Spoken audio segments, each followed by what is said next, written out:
Close your eyes for a moment and imagine standing on the banks of the Nile River over 3,000 years ago. The sun rises over the endless desert, painting the sky in shades of gold and crimson. In the distance, massive stone temples pierce the horizon, their walls covered in mysterious hieroglyphs that tell stories of gods and kings.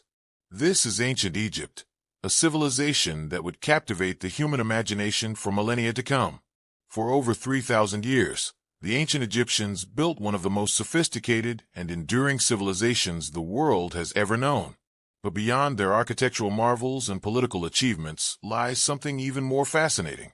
A rich tapestry of myths, legends, and religious beliefs that shaped every aspect of Egyptian life. These weren't just stories told around campfires. They were the foundation of Egyptian society, explaining everything from why the sun rose each morning to what happened to a person's soul after death. Today, we're going to embark on a journey through the myths and facts of ancient Egypt. We'll meet powerful gods and goddesses, explore creation stories that rival any mythology in the world, and separate historical truth from Hollywood fiction. We'll discover that the real ancient Egypt is far more interesting than any movie could portray, and that behind every myth lies a glimpse into how an ancient people tried to make sense of their world. But before we can understand Egyptian mythology, we need to understand something fundamental about how the Egyptians viewed their universe. Unlike many modern religions with a single creation story, the ancient Egyptians had several different creation myths, each originating from different cities and time periods. These myths weren't contradictory to the Egyptians. Instead, they were different ways of understanding the same cosmic truth, each emphasizing different aspects of how the world came to be. Let's begin at the very beginning, in a time before time, when nothing existed except a vast, dark ocean of chaos called none. Imagine absolute nothingness. No earth, no sky, no light, no sound. Just an infinite expanse of dark, primordial waters, stretching in every direction forever. This was none, the embodiment of the chaotic waters of creation, and from these waters, all things would emerge. According to the most influential creation myth, which originated in the city of Heliopolis, the first thing to emerge from these waters was a primordial mound of earth. And on this mound stood Adam, the first god, the creator of all things, who created himself from nothing. Think about that for a moment. Adam was so powerful that he willed himself into existence from the void. He was both the creator and the created, the first cause of everything that would follow. But Adam was alone on his mound, surrounded by the dark waters of chaos, and he needed to create companions. Now here's where the story gets particularly interesting from an ancient perspective. Adam had no partner to help him create. So, according to the myth, he created through an act of self-generation. The ancient texts describe this in various ways, some more explicit than others, but the essential idea is that Adam produced the first gods from himself alone, sometimes described as through his breath, his word, or his bodily fluids. He sneezed or spat, and from this act came the first divine couple. Their names were Shu and Tefnut. Shu was the god of air, of the space between things, of the breath that fills your lungs. Tefnut was the goddess of moisture, of the morning dew, of rain, of all the water that sustains life. Together, they represented the fundamental elements needed for creation to continue. Without air and moisture, nothing could live. These two gods embraced each other, and from their union came the next generation of gods. Shu and Tefnut gave birth to Geb and Nut, the earth god and the sky goddess. Now here's something fascinating that sets Egyptian mythology apart from many other ancient cultures. In most mythologies, the earth is female and the sky is male. Think of Mother Earth and Father Sky. But the Egyptians had it reversed. Geb was male, the solid earth beneath your feet, while Nut was female, the vast expanse of heaven above. The ancient Egyptians imagined Nut as a woman whose body arched over the entire world, her fingertips and toes touching the earth at the 4 cardinal points. Her body was adorned with stars, and each evening she swallowed the sun, which traveled through her body during the night, to be reborn each morning from between her thighs. It's a vivid, almost startling image, but it made perfect sense to the Egyptians who watched the sun disappear on one horizon and reappear on the other each day. Geb and Nut loved each other deeply, so deeply that they remained in a constant embrace, their bodies pressed together. But this created a problem. If the earth and sky were locked together, there was no space for creation, no room for life to exist. So Adam commanded Shu, the god of air, to separate his children. Shu pushed himself between Geb and Nut, lifting the sky goddess high above the earth god, creating the space in which all living things could exist.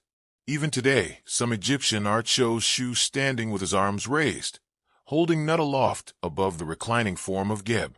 The separation was painful for Geb and Nut, who longed for each other, but it was necessary for creation to continue. And before their separation, Nut had already conceived children. These children would become some of the most important gods in the Egyptian pantheon: Osiris, Isis, Set, and Nephthys. We'll meet these gods properly in our next section, but for now, know that these 9 gods, from Adam down to his great-grandchildren, formed what the Egyptians called the Ennead of Heliopolis, the 9 great gods of creation. But remember, this was just one creation story. In the ancient city of Memphis, the priests told a different tale, one that emphasized their patron god Thot. According to the Memphite theology, Thot was the supreme creator who existed even before Adam. Thot created the world not through physical acts, but through thought and speech. He conceived of everything in his heart, his mind, and then spoke it into existence with his tongue, his word. This is remarkably sophisticated theology. The idea that the universe was created through divine thought and command echoes concepts found in other major religions, including the opening of the book of Genesis, where God speaks and creation happens. Let there be light. And there was light. The Egyptians developed this concept thousands of years before it appeared in the Hebrew Bible. In the Memphite creation story, Thot thought of Adam, and Adam came into being. He thought of the other gods, and they existed. He named everything in creation, and through naming them, brought them from potential into reality. This made Thot not just a creator god, but the architect of the universe, the divine intelligence behind all existence. It's no coincidence that Thot was also the patron god of craftsmen and architects. Just as an architect conceives of a building in his mind before it's constructed, Thot conceived of the universe before speaking it into existence. There was yet another creation myth, this one from the city of Hermopolis, which spoke of 8 primordial deities called the Ogdoad.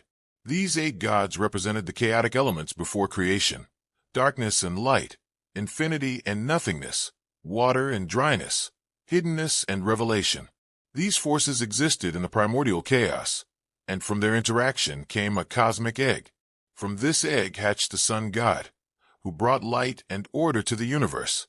Some versions of this myth say the egg was laid by a cosmic goose, the great cackler, whose first cry at the moment of creation broke the primordial silence.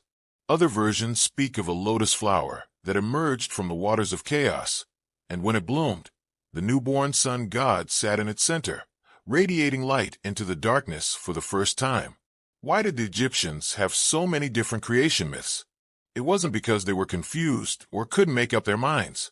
Each city in ancient Egypt had its own patron deity and its own priesthood. These different religious centers competed for influence and prestige, and each naturally emphasized their own god's importance in creation. But the Egyptians didn't see these stories as contradictory. They understood that cosmic truth could be approached from different angles, that different metaphors could illuminate different aspects of the same ultimate reality. What unites all these creation myths is the central concept of order emerging from chaos. The primordial waters of Nun represented chaos, the unknown, the formless. Creation was the act of imposing order on this chaos, bringing light to darkness, form to formlessness, meaning to randomness. This theme of order versus chaos would remain central to Egyptian religion throughout its entire history. The Egyptians had a word for this cosmic order, Maat. Maat was both a concept and a goddess, representing truth, justice, harmony, and balance. Maat was what separated the ordered world of creation from the chaos of Nun. Every sunrise was a victory of order over chaos. Every flood of the Nile that brought life-giving water to the fields was Maat in action, and every king who ruled justly was maintaining Maat. But chaos was never fully defeated. It lurked at the edges of creation, always threatening to return. The Egyptians believed that the ordered world was like an island of light in a sea of darkness, and it took constant effort to maintain. This is why the gods were so important. They weren't just beings to be worshipped. They were active forces maintaining the cosmos, fighting back chaos every single day. Each night, as the sun traveled through the underworld, it had to battle Apophis, a massive serpent that embodied chaos and sought to swallow the sun and plunge the world back into darkness. The gods would defend the sun on its journey, ensuring that dawn would come again. But Apophis could never be permanently defeated, only temporarily driven back, because chaos itself could never be completely destroyed. This brings us to something crucial about Egyptian religion that often surprises people. The ancient Egyptians didn't worship their gods primarily out of fear or to gain favors, though those elements were certainly present. They worshipped the gods because the gods were necessary. The gods maintained creation itself. Without them, without their constant effort, the world would cease to exist, consumed by the chaos of none.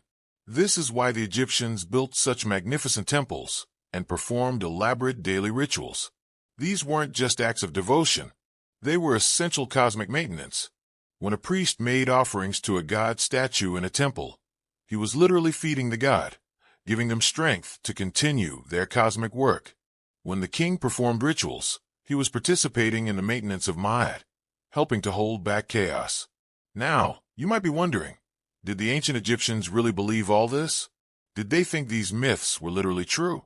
This is actually a more complicated question than it seems. The ancient Egyptians didn't think about belief in quite the same way we do today. For them, myths weren't primarily about being factually true or false. They were about being meaningful, about explaining the deep patterns and truths of existence.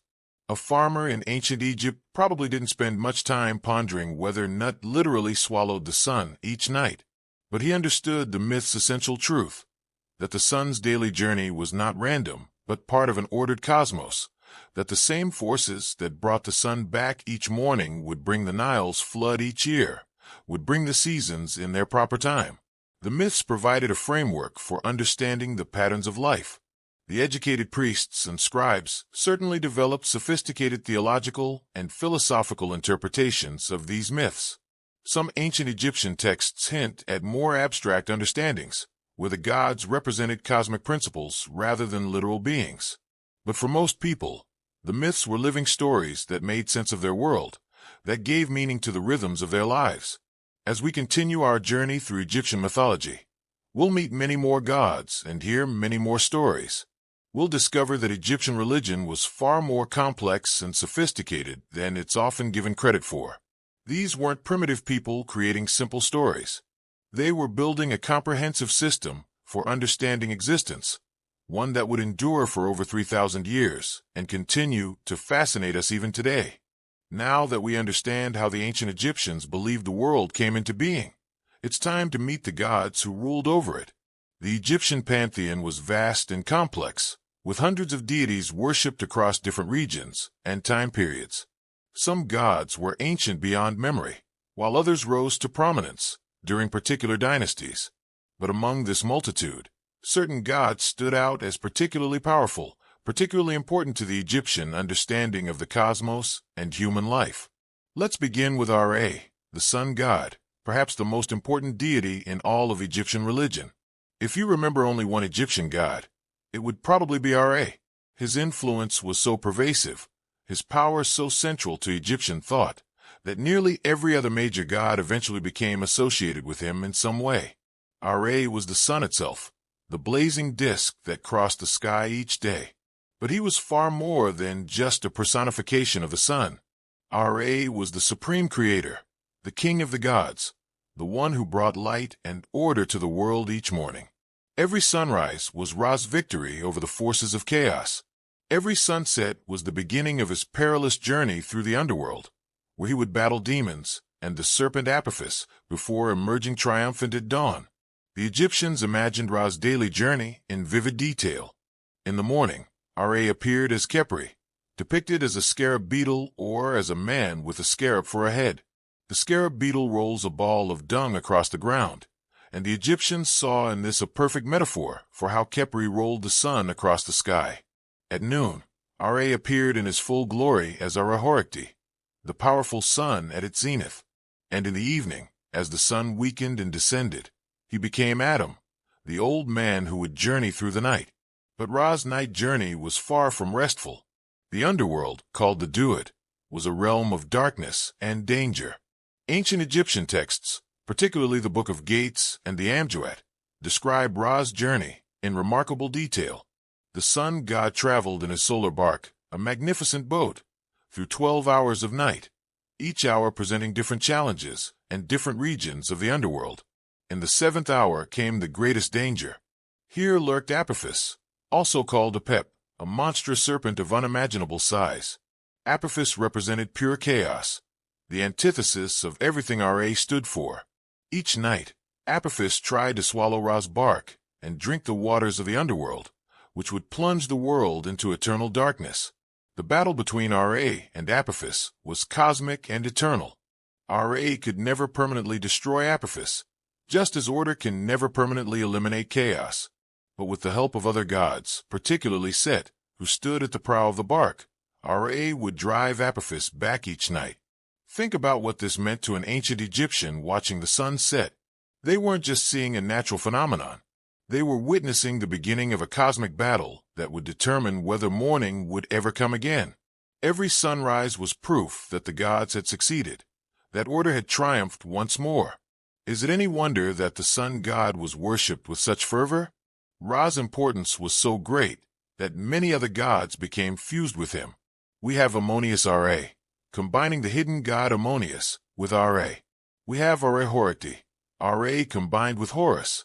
Egyptian religion had this fascinating flexibility where gods could merge, separate, and take on different aspects depending on context and need. This wasn't confusion. It was a sophisticated understanding that divine power could manifest in multiple ways. Now let's turn to a god whose story would become the most influential myth in all of Egyptian religion, Osiris. If Ra represented the sun and cosmic order, Osiris represented something equally important but more personal: the promise of life after death, resurrection, and the eternal cycle of death and rebirth.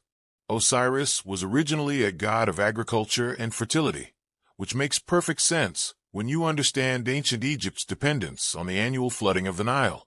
Each year, the Nile would overflow its banks, depositing rich black soil that made agriculture possible in the midst of the desert. Then the waters would recede, the crops would grow, and eventually the fields would die back, waiting for the next flood. This cycle of death and rebirth was Osiris. But Osiris became so much more. He became the ruler of the underworld, the judge of the dead, the god who promised that death was not the end but a transformation. Every Egyptian who died hoped to become one with Osiris, to experience the same resurrection he had undergone. We'll explore his myth in detail in a later section, but for now, understand that Osiris represented hope. He was proof that death could be overcome, that there was an afterlife, that justice would ultimately prevail. Osiris is typically depicted as a mummified king, his body wrapped in white linen, his skin either green like growing crops or black like the fertile soil of Egypt. He holds the crook and flail, symbols of kingship, and wears the Atef crown, a white crown flanked by ostrich feathers. Unlike the other gods who move and act, Osiris is often shown static, almost rigid. This is because Osiris is dead. He rules the underworld not as a living god, but as the first being to die and be resurrected. His stillness is the stillness of eternal sleep, but also of eternal life. Where Osiris goes, Isis is never far behind. In fact, it's almost impossible to talk about one without the other. Isis was Osiris's sister and wife, a pairing that seemed strange to modern sensibilities, but was not unusual for Egyptian royalty and gods. Isis would become one of the most beloved and widely worshipped goddesses, not just in Egypt, but throughout the ancient Mediterranean world. Isis represented many things. She was a mother goddess, the ideal wife, a powerful sorceress, and a devoted protector. Her most famous role was in the myth of Osiris, where her love and magical knowledge would literally conquer death. But Isis was far more than just Osiris's wife. She was a goddess of immense power in her own right. The Egyptians believed Isis possessed great magical knowledge. She knew the secret names of things, and in Egyptian belief, to know something's true name was to have power over it. One myth tells how Isis tricked Ra himself into revealing his secret name by creating a serpent that bit him. Ra was poisoned and in agony, and no magic could heal him because the poison came from his own essence. Isis promised to cure him if he would tell her his true name, the name of power. In desperation, Ra agreed, and Isis gained power equal to the sun god himself. This story reveals something important about how the Egyptians viewed Isis. She was intelligent, resourceful, and determined. She used her wits as much as her divine power. She was not passive or merely supportive. She was an actor in her own right, shaping events through her actions and choices. As a mother goddess, Isis's most important role was as the mother of Horus. Images of Isis nursing the infant Horus were common throughout Egypt, and these images would later influence Christian depictions of Mary and the infant Jesus. Isis represented the ideal mother, fiercely protective, nurturing, willing to suffer any hardship for her child's sake. But Isis was also called the throne of Egypt. Her name in hieroglyphics is written with the symbol for throne, and she was often depicted with a throne on her head. This wasn't just decorative. It meant that the king derived his power from Isis, that he literally sat upon her, that legitimate kingship flowed through her. Every pharaoh was the living Horus, the son of Isis. Isis's worship would eventually spread far beyond Egypt. During the Greco-Roman period, her cult became one of the most popular religions in the Mediterranean world. Temples to Isis were built in Greece, Rome, Britain, and throughout the empire. She was a universal goddess, appealing to people from all walks of life. The last pagan temple in the Roman world was a temple to Isis, which wasn't closed until the 6th century CE, long after Christianity had become the dominant religion.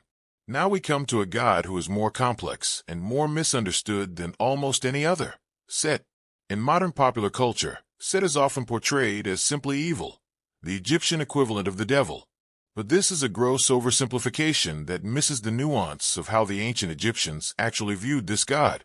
Set was the god of the desert, of storms, of chaos, and disorder. He was violent, unpredictable, and dangerous.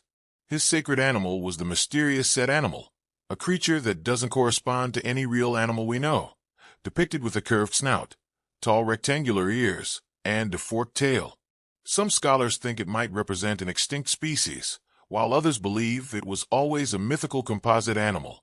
Set represented everything that was foreign, harsh, and uncontrollable. The desert that surrounded Egypt's Green Nile Valley was Set's domain. The violent desert storms that could destroy crops and bury settlements were Set's rage. The foreign peoples who threatened Egypt's borders were under Set's influence. He was otherness, wildness, the untamed. But here's the crucial thing. Set was not evil in the sense we usually mean. Set was necessary. The Egyptians understood that the world needed both order and chaos, both the fertile Nile Valley and the surrounding desert. The desert was harsh, yes, but it also protected Egypt from invasion. Storms were destructive, but they were also manifestations of tremendous power. In fact, Set played a heroic role in one of the most important cosmic battles. Remember Ra's nightly journey through the underworld and his battle with Apophis? Set, with all his violent power, stood at the prow of Ra's solar bark and fought Apophis each night. Set's chaos and violence were directed against the serpent of ultimate chaos. It took chaos to fight chaos, and Set was willing to do what gentler gods could not. Set was also associated with kingship and power. The pharaohs of the Second Dynasty included Set in their royal names. Some kings saw themselves as reconciling the powers of Horus and Set, order and chaos, bringing them into balance. Set represented the raw power that a king needed to protect his realm, the willingness to use force when necessary. So what changed? Why did Set eventually become vilified? The answer lies in politics and history. Set was the patron god of the Hyksos, foreign rulers who controlled parts of Egypt during the Second Intermediate Period. When native Egyptian rulers eventually expelled the Hyksos and reunited Egypt, Set became associated with foreign domination and oppression. His reputation never fully recovered. The demonization of Set was also tied to the rise of the Osiris cult. In the central myth of Osiris, Set is the murderer, the villain who kills his brother out of jealousy and ambition. As the Osiris myth became increasingly central to Egyptian religion, Set's role as the antagonist became his defining characteristic. But even then, it's worth noting that Egyptian religion never completely rejected Set. He remained part of the pantheon, his power acknowledged even when his actions were condemned. The relationship between these four gods, Ra, Osiris, Isis, and Set, formed the backbone of much of Egyptian mythology. Ra represented cosmic order and the daily renewal of creation. Osiris represented death, resurrection, and the promise of eternal life. Isis represented magic, protection, motherhood, and the power of love and loyalty. Set represented chaos, power, violence, and the necessary but dangerous forces that lurked at the edges of civilization. But these gods didn't exist in isolation. They were part of a vast network of relationships, genealogies, and stories. Ra was the father of Shu and Tefnut, who were the parents of Geb and Nut, who were the parents of Osiris, Isis, Set, and Nephthys. These family relationships mattered. They explained why gods had certain powers, why they came into conflict, and how the cosmos was structured. Egyptian gods were not abstract concepts or distant beings. They had personalities, emotions, desires, and conflicts. They could be wise or foolish, kind or cruel, merciful or vengeful. Ra could be proud and eventually grew old. Isis could be clever and manipulative when necessary. Set could be violent and impulsive. These were gods you could relate to, gods whose stories reflected human experiences even while operating on a cosmic scale. The Egyptians also understood that gods could change over time, that they could take different forms and manifest in different ways. A god might appear as an animal, as a human, or as a hybrid creature. They might manifest in statues, in sacred animals, in natural phenomena, or in dreams and visions. Divine power was fluid, adaptable, capable of being present in multiple places and forms simultaneously. This brings us to an important point about Egyptian polytheism. The Egyptians didn't worship hundreds of completely separate gods. Rather, they understood divine power as manifesting in many different ways, through many different names and forms. Some scholars have argued that Egyptian religion was actually a kind of unity underlying apparent multiplicity, that all gods were ultimately aspects of a single divine power. Whether the Egyptians themselves would have put it that way is debatable, but there's no question that they saw connections and relationships between gods that made them something more than just a random collection of deities. The temples where these gods were worshipped were not like modern churches or mosques where congregations gather. They were the literal houses of the gods, places where the divine presence dwelt on earth. Only priests could enter the inner sanctums, where the god statue resided. Regular people would worship at the temple's outer courts or at smaller shrines, but the heart of the temple was reserved for the deity and the priests who served them.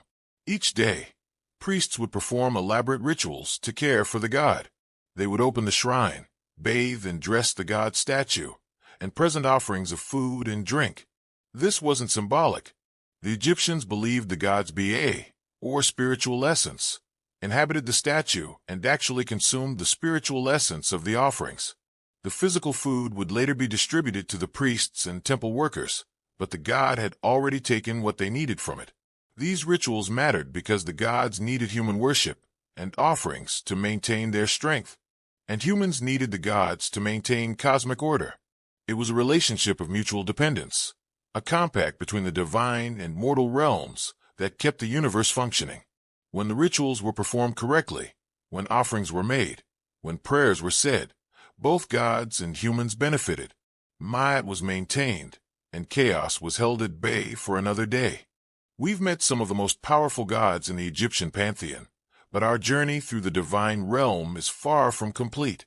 The gods we're about to encounter were just as essential to Egyptian life and belief, each governing crucial aspects of existence from kingship to death, from wisdom to protection. Let's begin with Horus, one of the most complex and important gods in all of Egyptian religion. When we talk about Horus, we're actually talking about several related gods that eventually merged into one composite deity. But the most important aspect of Horus is as the sky god and the divine king, the living god that every pharaoh embodied. Horus was typically depicted as a falcon or as a man with a falcon's head. This makes perfect sense when you think about it. The falcon soars high above the earth, seeing everything below with its keen eyes. Its mastery of the air, its speed and power, made it the perfect symbol for a god who ruled the sky. The Egyptians called Horus the Distant One, referring to the sun and moon, which they saw as the eyes of Horus, watching over the world. But Horus was more than just a sky god. He was the son of Osiris and Isis, and his story is one of the great heroic myths of ancient Egypt. Born after his father's murder, Horus was hidden and protected by his mother Isis in the marshes of the Nile Delta. As he grew, he trained and prepared for his destiny, to avenge his father and reclaim the throne of Egypt from Set, the usurper.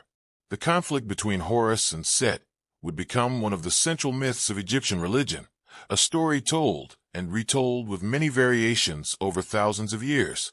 It was more than just a power struggle between two gods. It represented the eternal conflict between order and chaos, between legitimate authority and brute force, between the dutiful son and the violent uncle. The contendings of Horus and Set, as the myth is sometimes called, took place before a tribunal of the gods. Horus claimed the throne as the rightful heir of Osiris. Set claimed it through strength and possession. The gods debated for 80 years, unable to reach a decision. Some supported Horus's claim based on lineage and justice. Others felt Set's power and experience made him the better choice. The contests between Horus and Set were numerous and often bizarre. In some versions, they competed in various trials of strength and skill. In one famous episode, they transformed into hippopotamuses and tried to see who could hold their breath underwater the longest. In another, they raced in boats made of stone. Horus cleverly made his boat of wood painted to look like stone, while Set made his boat of actual stone, which promptly sank. But the contests also turned violent and disturbing. In some versions of the myth, Set sexually assaulted Horus, attempting to humiliate him and prove his dominance.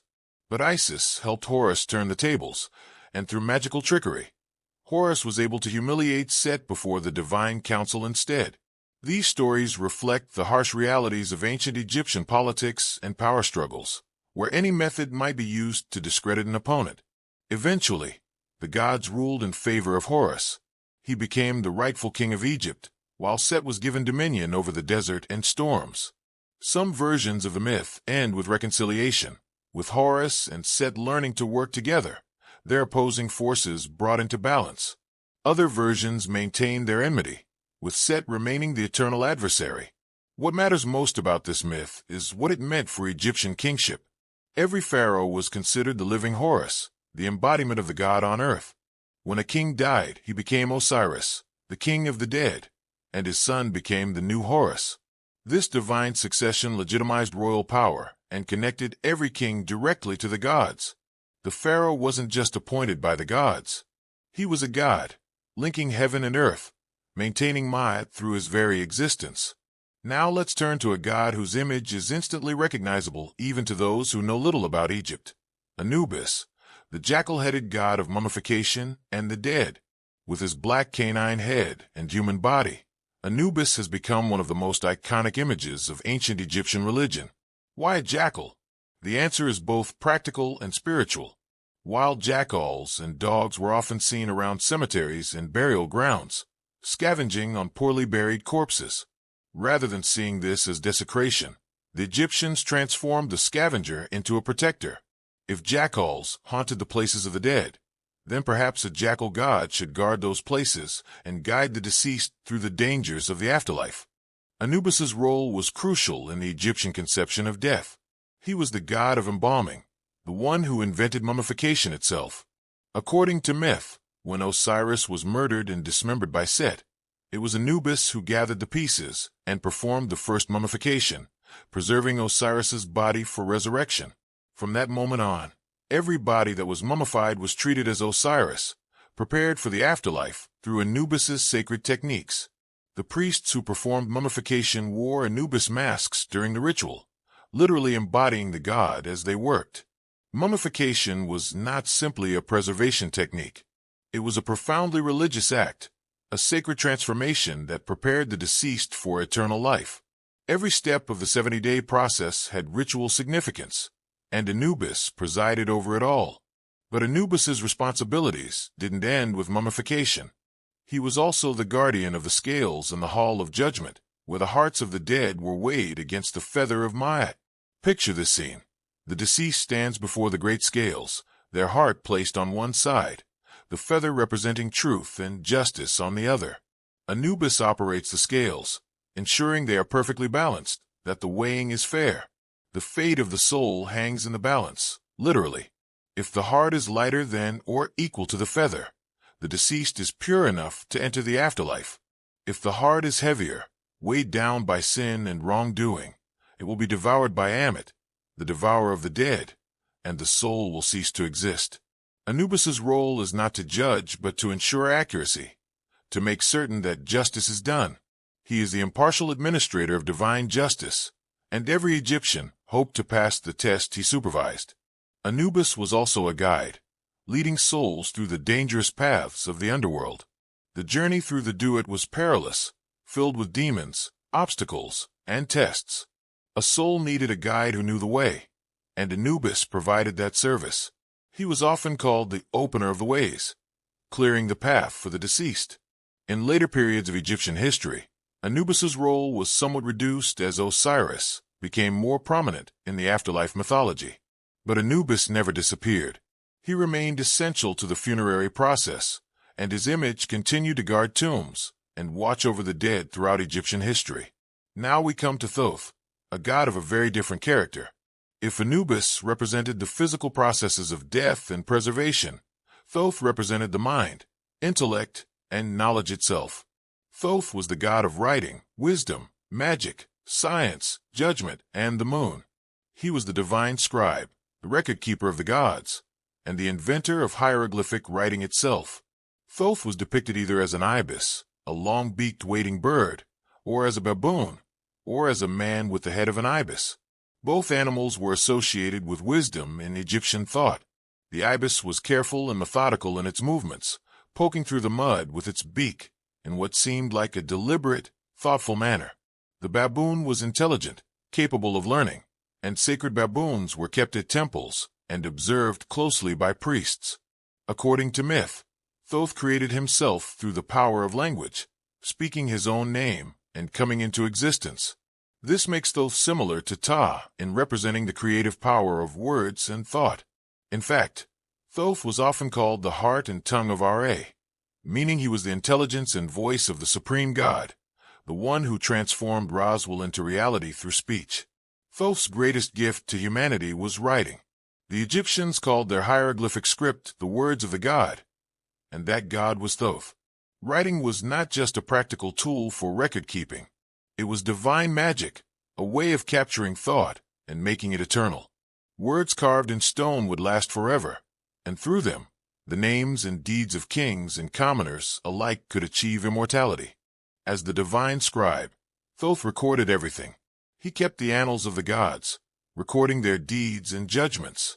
In the Hall of Judgment, while Anubis operated the scales, Thoth stood nearby with his scribal palette and papyrus, recording the result of each soul's weighing. Nothing escaped his attention. Everything was documented for eternity. Thoth was also associated with magic, but magic of a very specific kind. He was the master of divine words of power, of spells and incantations. The Egyptians believed that words, when spoken correctly with the right intonation and intent, had real power to affect reality. Thoth knew all these words, all the secret names of things, all the formulas that could heal, protect, or destroy.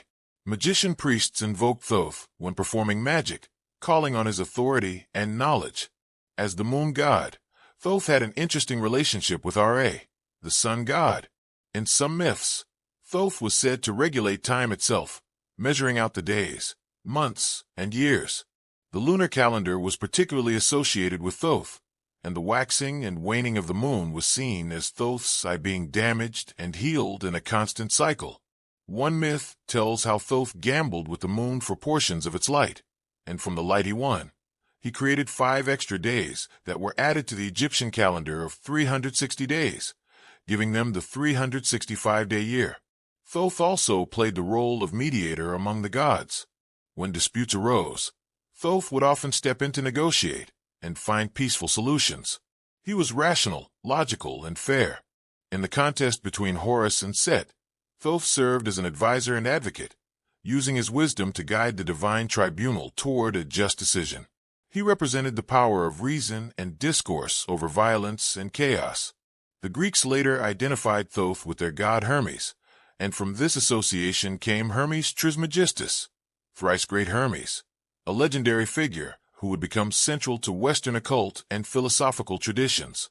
The Hermetic texts, attributed to this figure, blended Egyptian and Greek wisdom and would influence European thought for centuries. While these later developments went far beyond anything the ancient Egyptians actually believed, they testify to the lasting power of Thoth as a symbol of wisdom and hidden knowledge. But the Egyptian pantheon didn't consist only of these major, well-known deities. There were hundreds of other gods, many of them local deities worshipped in specific cities or regions, others representing very specific aspects of life or nature. Take Bastet, for instance, the cat goddess. Originally depicted as a fierce lioness, Bastet evolved over time into a gentler domestic cat deity. She was the goddess of home, fertility, childbirth, and protection. Cats were sacred to Bastet, and killing one, even accidentally, was a serious crime. When a household cat died, the family would go into mourning, shaving their eyebrows as a sign of grief. Cats were mummified and buried in special cat cemeteries, and thousands upon thousands of cat mummies have been found at sites like Bastet, Bastet's cult center.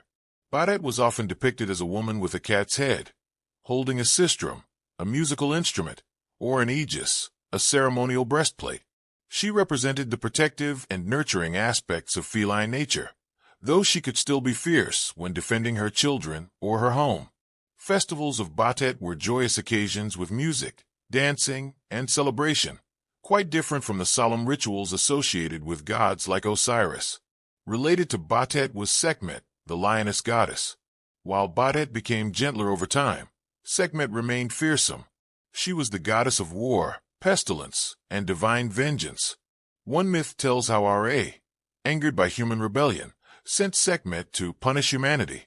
She began slaughtering humans with such ferocity that Ra feared she would exterminate the entire human race. To stop her, the gods tricked her by dyeing beer red to look like blood and spreading it across the fields. Sekhmet drank the blood, became intoxicated, and fell asleep, ending her rampage. This myth reflects the Egyptian understanding that divine power could be both protective and destructive. Sekhmet's rage could destroy, but her power could also protect Egypt from enemies and disease. Priests of Sekhmet were often physicians, calling on the goddess's power both to cause and cure illness. Then there was Hathor, one of the most ancient and complex goddesses. Hathor was the goddess of love, beauty, music, dance, joy, motherhood, and foreign lands. She was typically depicted as a cow, or as a woman with cow's ears, or with a sun disk between cow horns on her head. Cows were sacred to Hathor, symbolizing nurturing motherhood and gentle beauty. But Hathor, like many Egyptian goddesses, had a fierce aspect. She was sometimes identified with the Eye of Ra, the destructive force the sun god sent against his enemies. In this role, she could become as terrible as Sekhmet. Egyptian goddesses often had this duality, capable of both nurturing and destroying, reflecting the Egyptian understanding that divine power was complex and multifaceted. Hathor was also the goddess of the necropolis, the burial grounds. She was called the Lady of the West, and souls of the dead hoped to be welcomed by her into the afterlife. In tomb paintings, Hathor is often shown as a cow emerging from the western mountains, representing the deceased's journey into the land of the dead, which the Egyptians located in the west where the sun set. We should also mention Khnum, the ram-headed god who is said to create human bodies on a potter's wheel.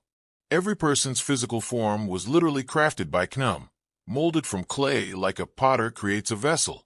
This made Khnum the god of creation on an individual level, forming each baby in the womb. And there was Sobek, the crocodile god of the Nile, representing the power and danger of the great river.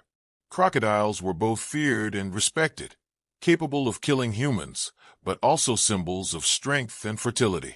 Sobek's priests kept sacred crocodiles in temple pools, adorning them with gold jewelry and feeding them the finest food. The point is that Egyptian religion touched every aspect of life. There were gods for every natural phenomenon, every profession, every human experience. Agriculture had its gods. The Nile had its gods. Pregnancy and childbirth had their gods. Different body parts had protective deities. This wasn't primitive superstition. It was a comprehensive worldview that recognized the sacred in all aspects of existence. These gods weren't distant or abstract.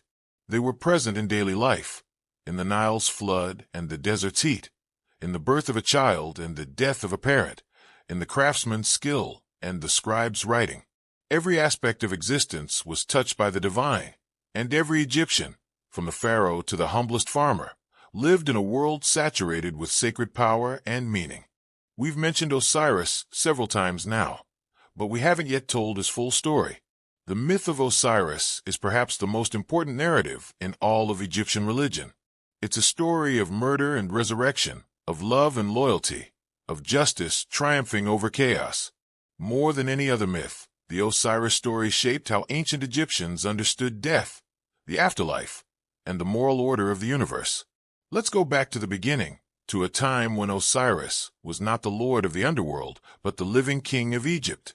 According to the myth, after the creation of the world and the birth of the great gods, Osiris became the first divine king to rule over Egypt. He was a good king, a just king, a king who taught humanity the arts of civilization. Before Osiris, the myths tell us, humans lived like animals, without law or culture. They were savage, cannibalistic, knowing nothing of agriculture or social order. Osiris changed all this. He taught humans how to cultivate wheat and barley, how to grow grapes and make wine, how to worship the gods properly. He gave them laws and showed them how to live in harmony with Maat, the cosmic order.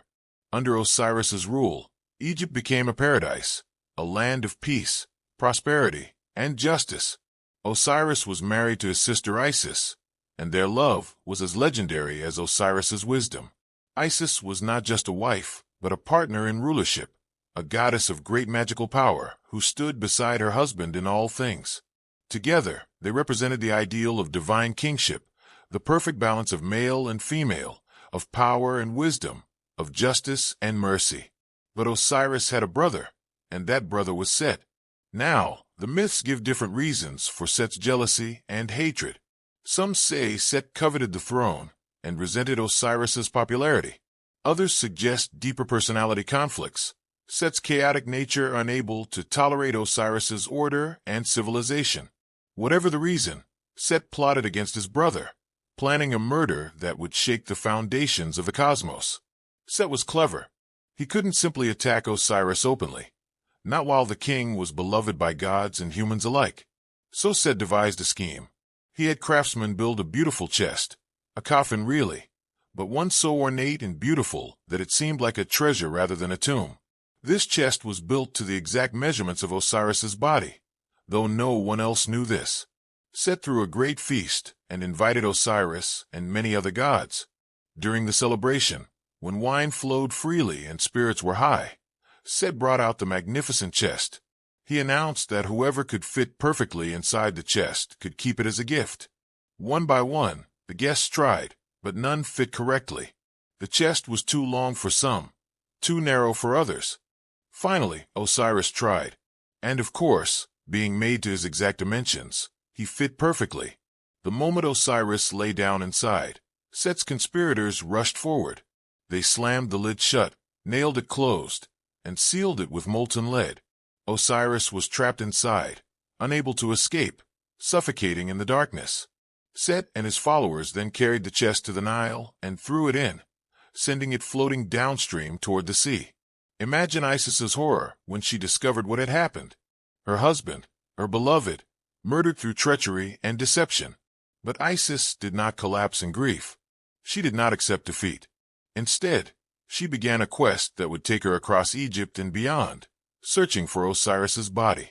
The chest containing Osiris floated down the Nile, out into the Mediterranean Sea, and eventually washed ashore at Byblos in Phoenicia, modern-day Lebanon. There, according to the myth, a tamarisk tree grew around the chest, encasing it within its trunk. The king of Byblos, impressed by the tree's size and beauty, had it cut down and made into a pillar for his palace, never knowing that it contained the body of a god. Isis, through her magical powers and divine wisdom, tracked the chest to Byblos. She disguised herself as a common woman and became a servant in the royal palace.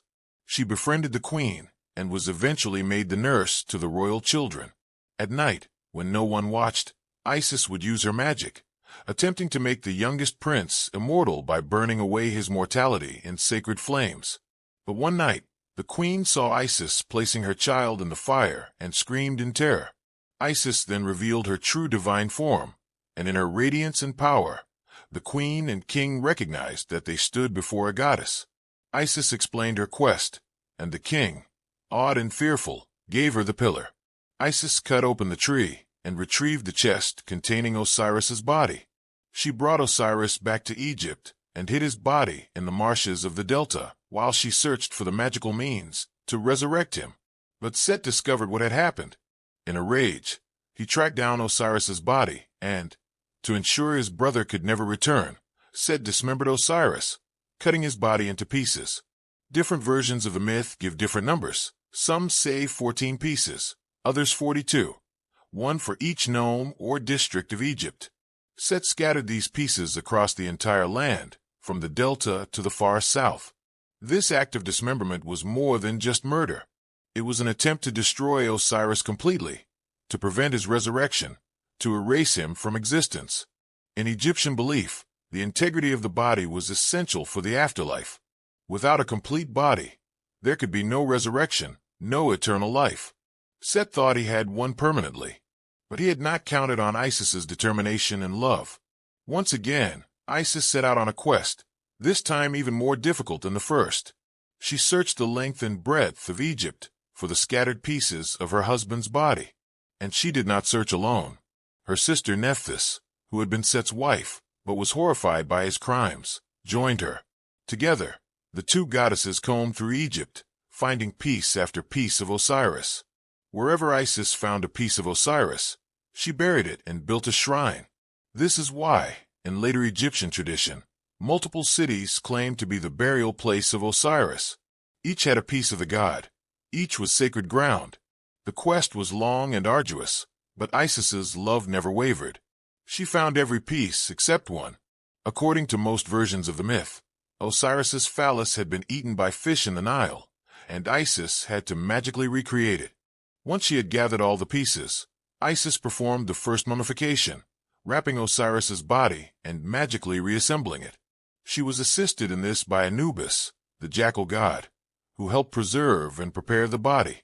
Isis then used her greatest magic, speaking words of power that no other god knew, and she breathed life back into Osiris. But Osiris's resurrection was not a return to his former life. He could not return to rule the living. He had crossed the boundary between life and death, and that crossing changed him fundamentally. Instead, Osiris became the lord of the underworld, the king of the dead, the judge who would determine the fate of every soul that passed from life into death. Before Osiris descended permanently to the underworld, Isis, through her magic, conceived a child with him. This child was Horus, who we've already met, the heir to Osiris's throne, the one who would eventually defeat Set and restore justice to Egypt. Isis hid in the delta marshes while pregnant, protected by the gods from Set's wrath. When Horus was born, she raised him in secret, teaching him magic and preparing him for his destiny. The story of Osiris became the template for Egyptian understanding of death and the afterlife.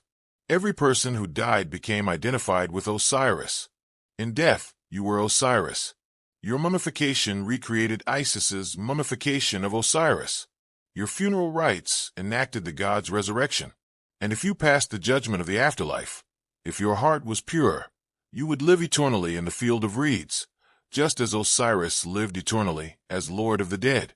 This is why the Osiris myth was so powerful and so central to Egyptian religion. It promised that death was not the end. It showed that even when chaos and evil seemed to triumph, Even when the good were murdered and destroyed, justice and order would ultimately prevail.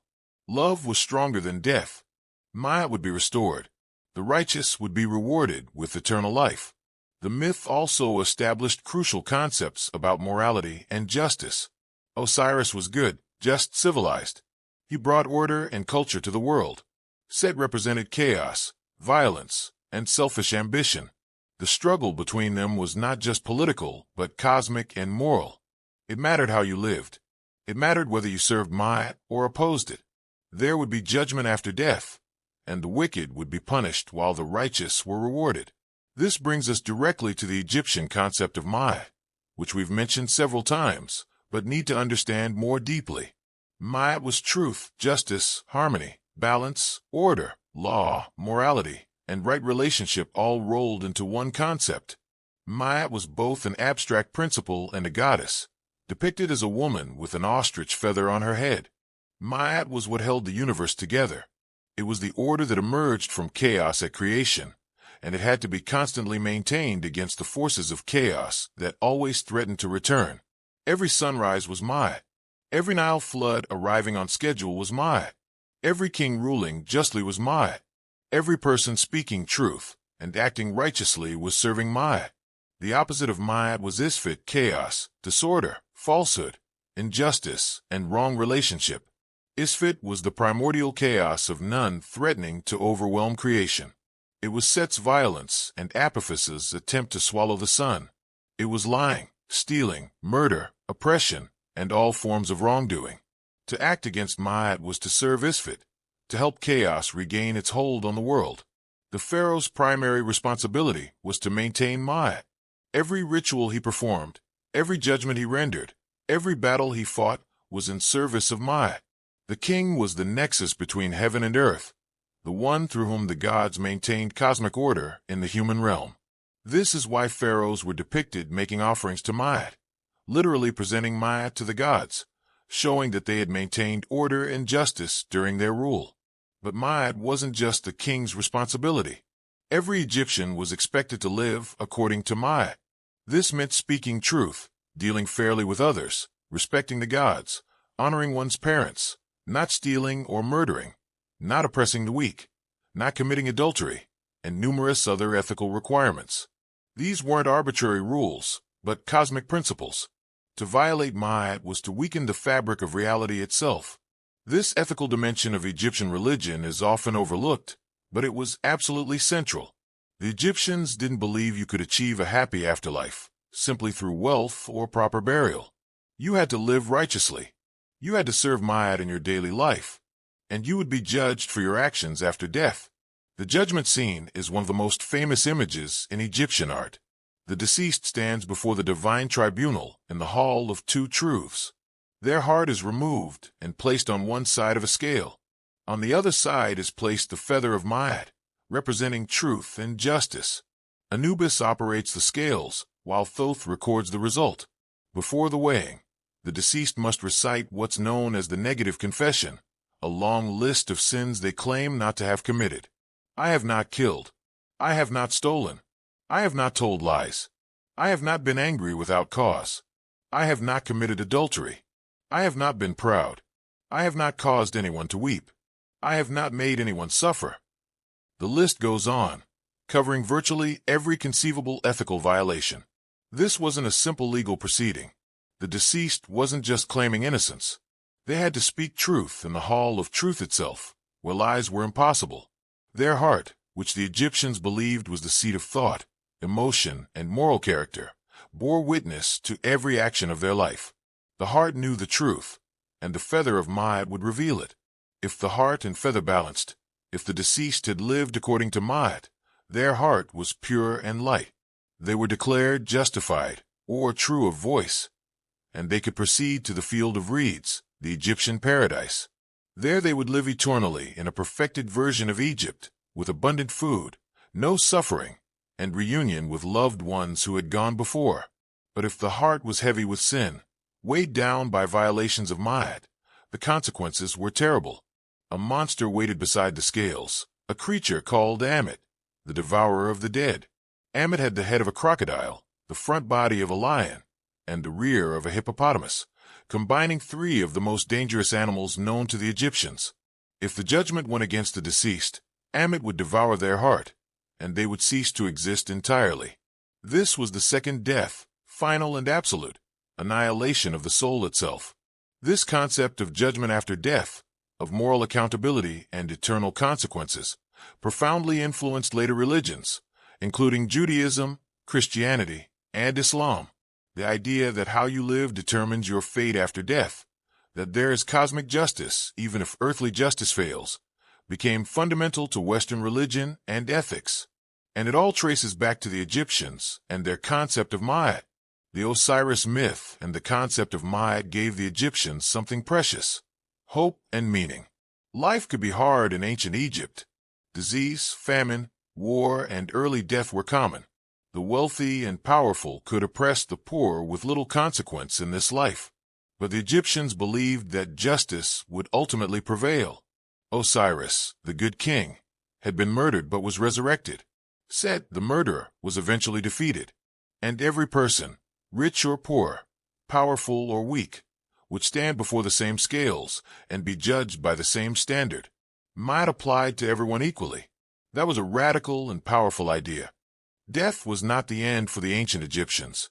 It was a transition, a dangerous journey, from one state of existence to another. But unlike many cultures that viewed the afterlife as a shadowy, diminished existence, the Egyptians believed that the afterlife could be even better than earthly life. You could live forever in paradise, reunited with loved ones, sustained by the gods themselves. But reaching that paradise required knowledge, preparation, and successfully navigating a realm filled with dangers and tests. This is where the Book of the Dead comes in. When we talk about the Book of the Dead, we're not actually talking about a single book. The Egyptian title is better translated as the Book of Coming Forth by Day, or the Book of Emerging into the Light. It wasn't one standardized text, but rather a collection of spells, prayers, hymns, and instructions that could be customized for each individual. These weren't books in our modern sense. They were papyrus scrolls covered in hieroglyphic text and illustrations, placed in the tomb with the deceased. Some were elaborate and beautifully illustrated, commissioned by wealthy Egyptians who could afford the finest scribes and artists. Others were simpler, more affordable versions for people of modest means. Some were even ready-made with blank spaces, where the deceased's name could be inserted. The purpose of the Book of the Dead was essentially to serve as a guidebook for the afterlife. It contained the knowledge needed to navigate the underworld, the spells required to overcome obstacles, the words that would open locked gates, and the prayers that would gain the favor of the gods. Think of it as a spiritual GPS for the journey through the Duat, the Egyptian underworld. The journey began at the moment of death. The Egyptians believed that a person consisted of multiple components, not just a single soul. There was the physical body, of course, which needed to be preserved through mummification. There was the Ka, often translated as life force or vital essence, which needed food and sustenance. There was the Ba, roughly equivalent to personality or soul, often depicted as a human-headed bird. And there was the Run, the person's name, which needed to be remembered and spoken to keep the deceased alive in memory. Death separated these components. The Ka remained with the body in the tomb, which is why offerings of food and drink were left there. The Ba needed to travel through the underworld to reach the afterlife, and it's this journey that the Book of the Dead describes and facilitates. The goal was to reunite all these aspects of the person in the field of reeds, where they would exist whole and complete for eternity. The journey through the Duat was not a simple path. The underworld was a mirror image of Egypt, but darker, stranger, and filled with dangers. There were gates that needed to be opened, each guarded by fierce beings who demanded to know secret names and passwords. The Book of the Dead provided these names. "I know you and I know your name," the deceased would declare to each guardian, and speaking the correct name would grant passage.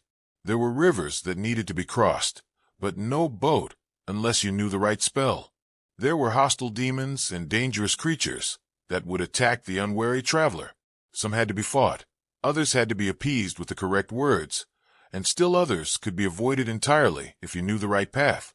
The Book of the Dead was filled with spells for each of these challenges. One of the most important spells was Chapter 6, which activated the Shabdi figures.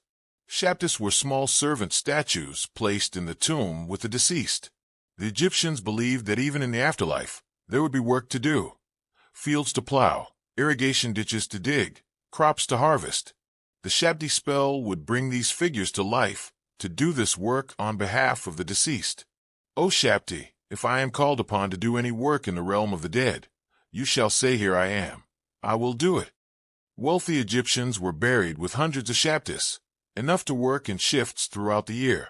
Chapter 125 was perhaps the most crucial. This was the spell for the Hall of Judgment, containing the negative confession we discussed earlier and instructions for the weighing of the heart. The deceased needed to know what to say, how to address each of the 42 divine judges, and how to prove their innocence of various sins. The spell even included a somewhat controversial passage where the deceased addresses their own heart, pleading with it not to testify against them. O my heart of my mother, do not stand up against me as a witness. Do not speak against me in the tribunal. This might seem like cheating, but the Egyptians didn't see it that way. The spells weren't meant to deceive the gods or circumvent justice.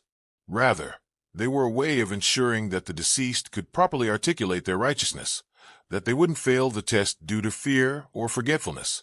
The knowledge provided by the Book of the Dead was sacred knowledge, given by Thoth himself, and using it properly was simply being prepared. There were spells for transformation, allowing the deceased to take different forms. You could become a lotus flower, a golden falcon, a phoenix, or various other sacred creatures. These transformations weren't just cosmetic.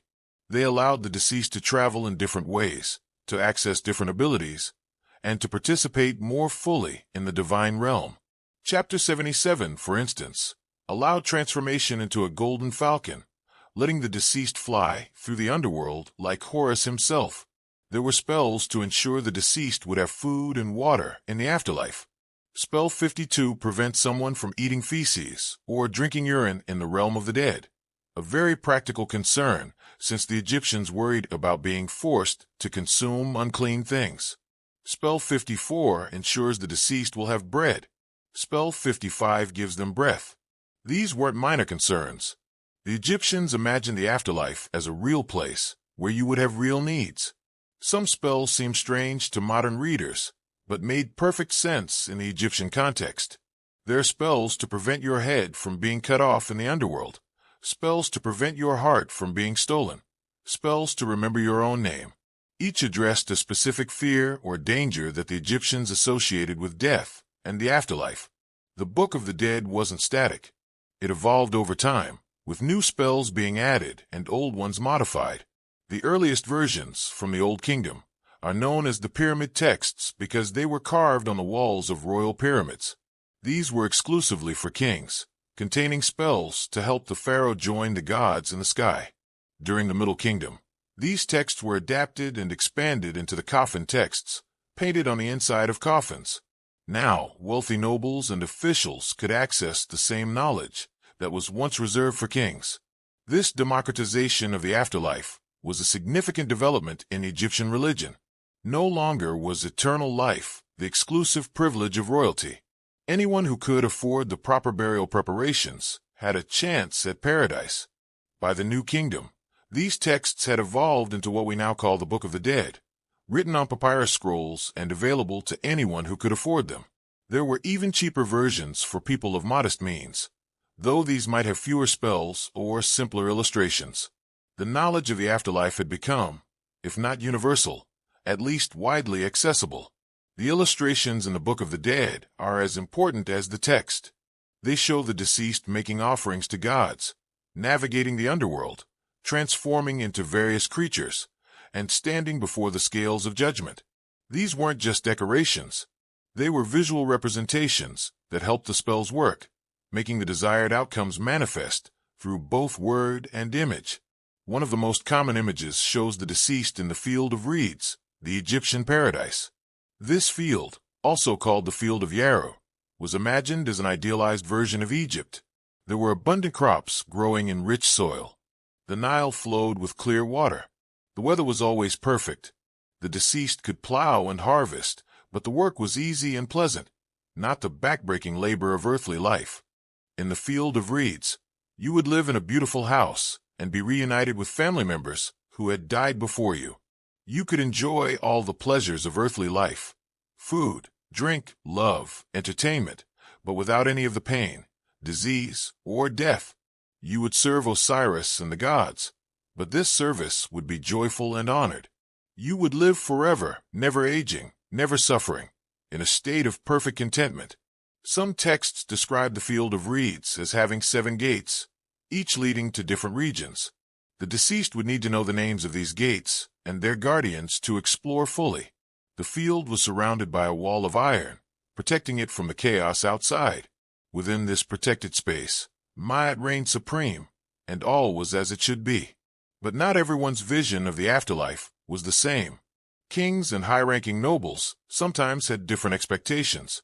Some texts describe the deceased joining Ra in a solar bark, traveling across the sky each day and through the underworld each night. To sail with Ra was to participate directly in the daily renewal of creation, fighting Apophis and helping maintain cosmic order. Others hoped to join Osiris directly, becoming part of his court in the underworld, helping him judge the dead and maintain justice.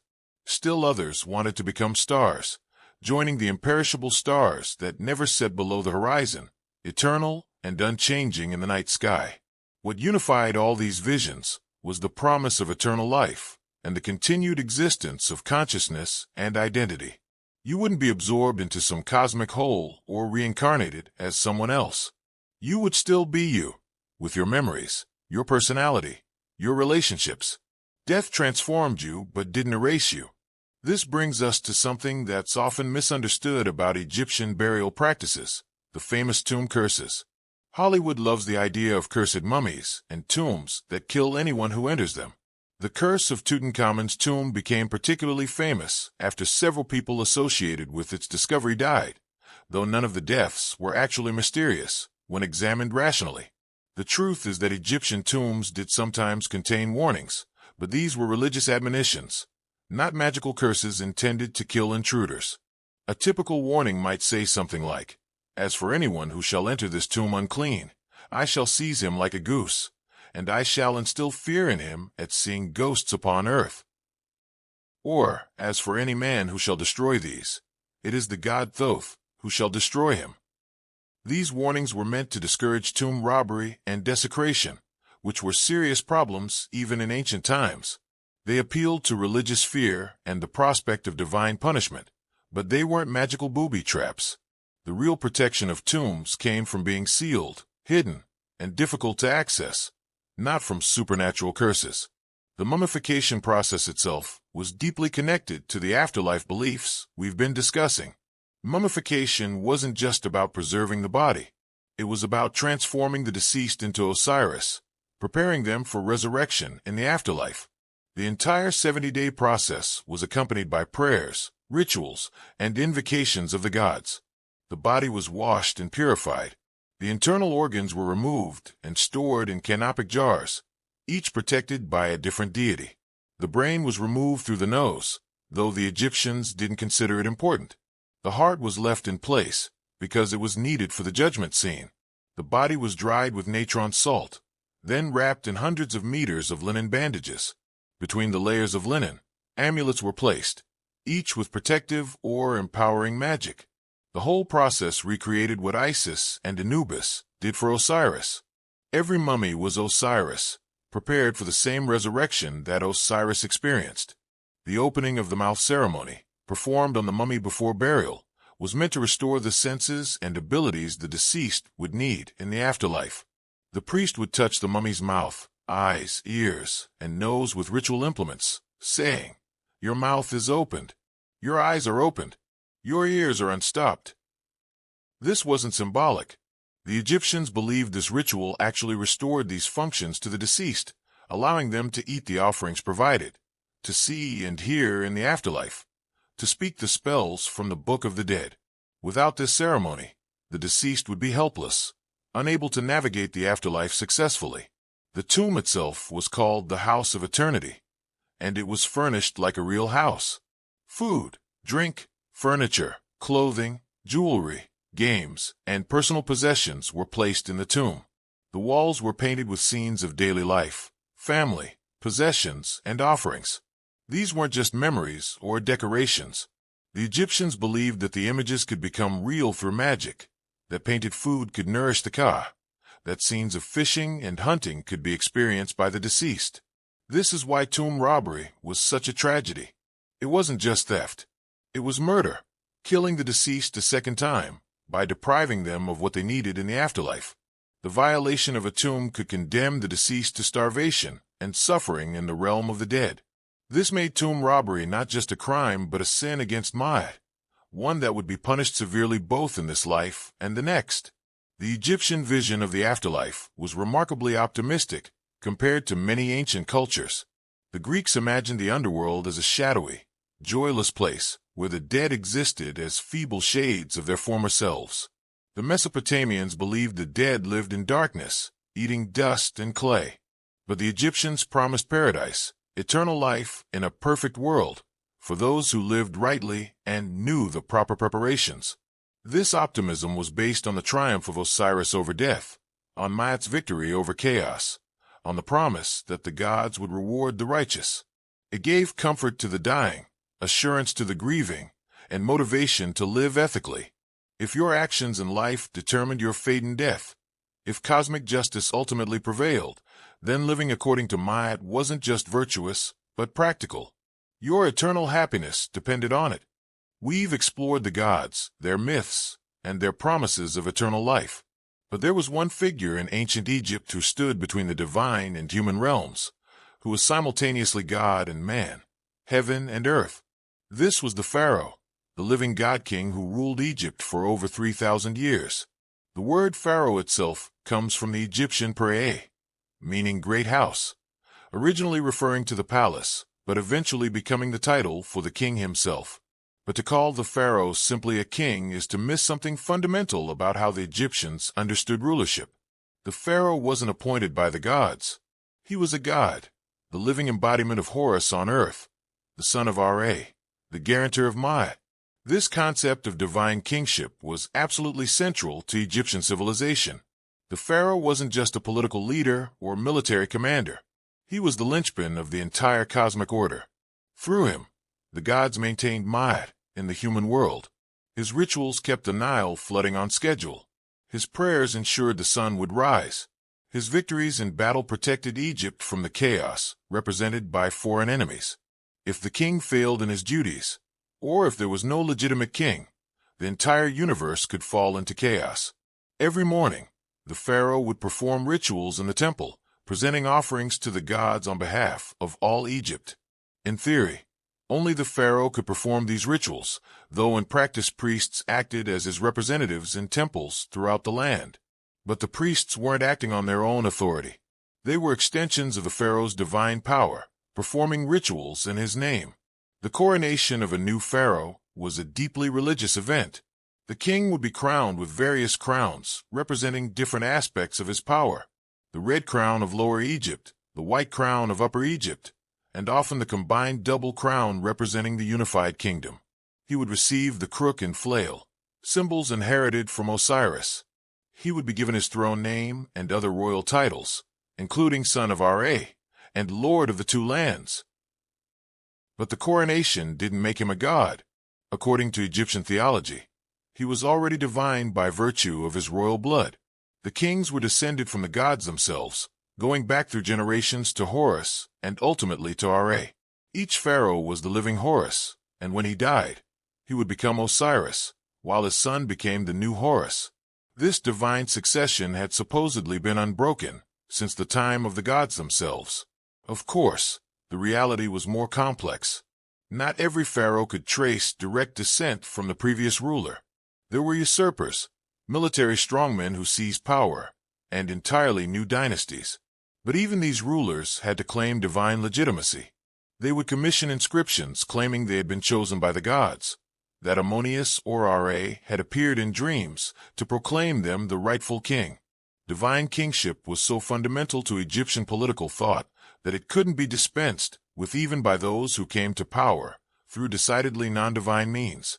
Let's talk about some specific pharaohs, separating the myths from the historical reality. We'll start with Khufu, known to the Greeks as Cheops, the pharaoh who built the Great Pyramid of Giza around 2560 BC. Khufu ruled during Egypt's Old Kingdom, a period of incredible stability and prosperity that allowed for massive construction projects. The Great Pyramid is the only surviving wonder of the ancient world, and it's easy to see why it inspired awe even in ancient times. Built from approximately 2.3 million limestone blocks, each weighing an average of 2.5 tons, rising to an original height of nearly 150 meters. The Great Pyramid was the tallest human-made structure in the world for over 3,800 years. But who was Khufu? The Greek historian Herodotus, writing 2,000 years after Khufu's death, portrayed him as a tyrant who enslaved his people to build his monument. This image has persisted in popular culture. We imagine thousands of slaves, perhaps Israelites as depicted in Hollywood biblical epics, whipped and driven to haul massive stones under brutal conditions. The archaeological evidence tells a very different story. Recent excavations of workers' villages near the pyramids reveal that the laborers were not slaves, but paid workers. They were fed well, receiving meat regularly, which was a luxury for most ancient Egyptians. They had access to medical care, as evidenced by skeletons showing healed injuries. Graffiti left by work gangs shows pride in their labor, with groups naming themselves things like Friends of Khufu or Drunkards of Menkaure. The pyramid wasn't built by a massive slave force, but by a core of skilled workers, probably numbering around 5,000, supplemented by rotating crews of farmers during the flood season when agricultural work was impossible. Building the pyramid was seen as a sacred duty, participating in a project that would ensure the pharaoh's eternal life and, by extension, the continued prosperity of Egypt. Khufu himself remains somewhat mysterious. Very little of his statuary survives. The only complete representation we have is a tiny ivory figurine, less than 8 centimeters tall, a stark contrast to the massive pyramid that bears his name. Ancient Egyptian records say little about his reign. We know the pyramid took about 20 years to build, that Khufu reigned for approximately 23 years, and that he was succeeded by his sons. Beyond that, the man behind the monument remains largely unknown. Let's jump forward several centuries to Hatshepsut, one of the most fascinating and controversial pharaohs in Egyptian history. Hatshepsut was a woman who became pharaoh, ruling Egypt for about 22 years during the New Kingdom, around 1479 to 1458 BC. Her story reveals both the flexibility and the rigidity of Egyptian concepts of kingship. Hatshepsut was born a royal princess, the daughter of Thutmose I. She married her half-brother Thutmose II, as was customary in the royal family, and became queen. When Thutmose II died, his son by a minor wife, Thutmose III, was still a child. Hatshepsut became regent, ruling on behalf of her young stepson.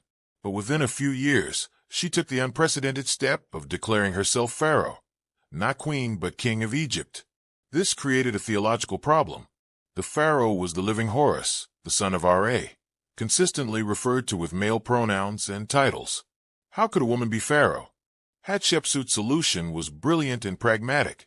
She presented herself as male in official representations. Statues show her with the false beard of kingship, with a male body, wearing male royal regalia. Inscriptions refer to her with male pronouns and titles. But she didn't entirely erase her femininity. Some inscriptions use feminine grammatical forms. She emphasized her divine birth, claiming that the god Ammonius himself had impregnated her mother while taking the form of Thutmose I. This made her literally the daughter of a god, reinforcing her claim to rule. She also portrayed herself as the heir chosen by her father Thutmose I, legitimizing her reign through royal lineage. Hatshepsut was an effective ruler. She launched successful military campaigns, though she emphasized her peaceful trading expeditions more than warfare. Her expedition to the land of Punt, probably located in modern Somalia or Yemen, was particularly celebrated. The walls of her magnificent mortuary temple at Deir el-Bahari show the exotic goods brought back: myrtries, incense, ebony, ivory, and exotic animals. She was also a prolific builder, commissioning temples and monuments throughout Egypt. Her mortuary temple remains one of the most beautiful and innovative structures from ancient Egypt, with its colonnaded terraces built into the cliff face. She erected obelisks at Karnak, one of which still stands and is the tallest surviving ancient obelisk in Egypt. After Hatshepsut's death, Thutmose III, who had been co-ruler for much of her reign, finally ruled alone. Late in his reign, he systematically destroyed or defaced images of Hatshepsut, chiseling out her name and replacing it with those of other kings. For a long time, historians interpreted this as revenge, Thutmose III finally striking back at the woman who had usurped his throne. But more recent analysis suggests a different motive. Thutmose III wanted to ensure a smooth succession for his own son, and having a female pharaoh in the royal lineage created theological complications. By erasing Hatshepsut from the official record, he was maintaining the fiction of an unbroken line of male god-kings. It wasn't personal. It was political theology. Now let's turn to perhaps the most controversial pharaoh in Egyptian history, Akhenaten. Originally named Amenhotep IV, he ruled around 1353 to 1336 BCE and attempted nothing less than a religious revolution. Akhenaten abandoned the traditional Egyptian pantheon and declared that there was only one god worthy of worship, the Aten, the disk of the sun. This wasn't quite monotheism as we understand it today. Akhenaten didn't deny the existence of other gods, but he declared that only the Aten should be worshipped, and that he, Akhenaten, was the sole intermediary between the Aten and humanity. He closed temples to other gods, including Ammonius, who had been the supreme state god. He moved the capital from Thebes to a new city he built from scratch, Akhetaten, modern Amarna. He changed his name from Amenhotep, which honored Ammonius, to Akhenaten, meaning effective for the Aten. Akhenaten's religious reforms were accompanied by artistic changes. Traditional Egyptian art was formal and stylized. Akhenaten's artists created a new style that was more naturalistic and sometimes strange. Images show Akhenaten with an elongated face, protruding belly, wide hips, and thin limbs. His wife, the famous Nefertiti, and their daughters are shown in intimate family scenes unprecedented in royal art.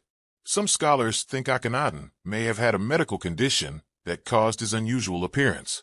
Others believe the art was deliberately exaggerated to emphasize his difference from normal humans, his unique relationship with the divine. Akhenaten's revolution didn't last. After his death, his successors, including the young Tutankhamun, abandoned Akhetaten and restored the old gods. The priests of Ammonius, whose power and wealth Akhenaten had tried to destroy, struck back. Akhenaten's name was removed from king lists. His monuments were destroyed. His new city was abandoned and eventually buried by sand. He became a non-person, his revolution erased as if it had never happened. This brings us to Tutankhamun, probably the most famous Egyptian pharaoh today, though he was relatively insignificant in his own time. Tutankhamun became king as a child, around age 9, and died at approximately 18, around 1323 BC. His reign was unremarkable. He was a puppet king, with real power held by advisors and generals. His major accomplishment was reversing Akhenaten's religious reforms and restoring the traditional gods, though even this was likely decided by his advisors rather than the young king himself. Tutankhamun would have been completely forgotten if not for one thing. His tomb was discovered nearly intact in 1922 by Howard Carter. Almost every other royal tomb had been robbed in ancient or medieval times. But Tutankhamun's tomb, though entered twice by ancient robbers, had been resealed and then buried under rubble from the construction of another tomb. It lay hidden and forgotten for over 3,000 years. The discovery of Tutankhamun's tomb was a sensation. The treasures found inside captured the world's imagination. The golden mask, the golden coffins, the throne, the chariots, the beds, the jewelry, the everyday objects of extraordinary beauty and craftsmanship. Here was a glimpse into the wealth and artistry of ancient Egypt, preserved almost perfectly. But Tutankhamun's fame is entirely modern. In ancient Egypt, he was a minor king whose brief reign left little impact. The truly great pharaohs of the New Kingdom were warriors and builders who ruled for decades. Thutmose III, who conquered an empire. Amenhotep III, who presided over Egypt's golden age. Ramesses II, who ruled for 66 years and left monuments throughout Egypt and Nubia. Speaking of Ramesses II, let's talk about this larger-than-life figure who ruled from 1279 to 1213 BCE.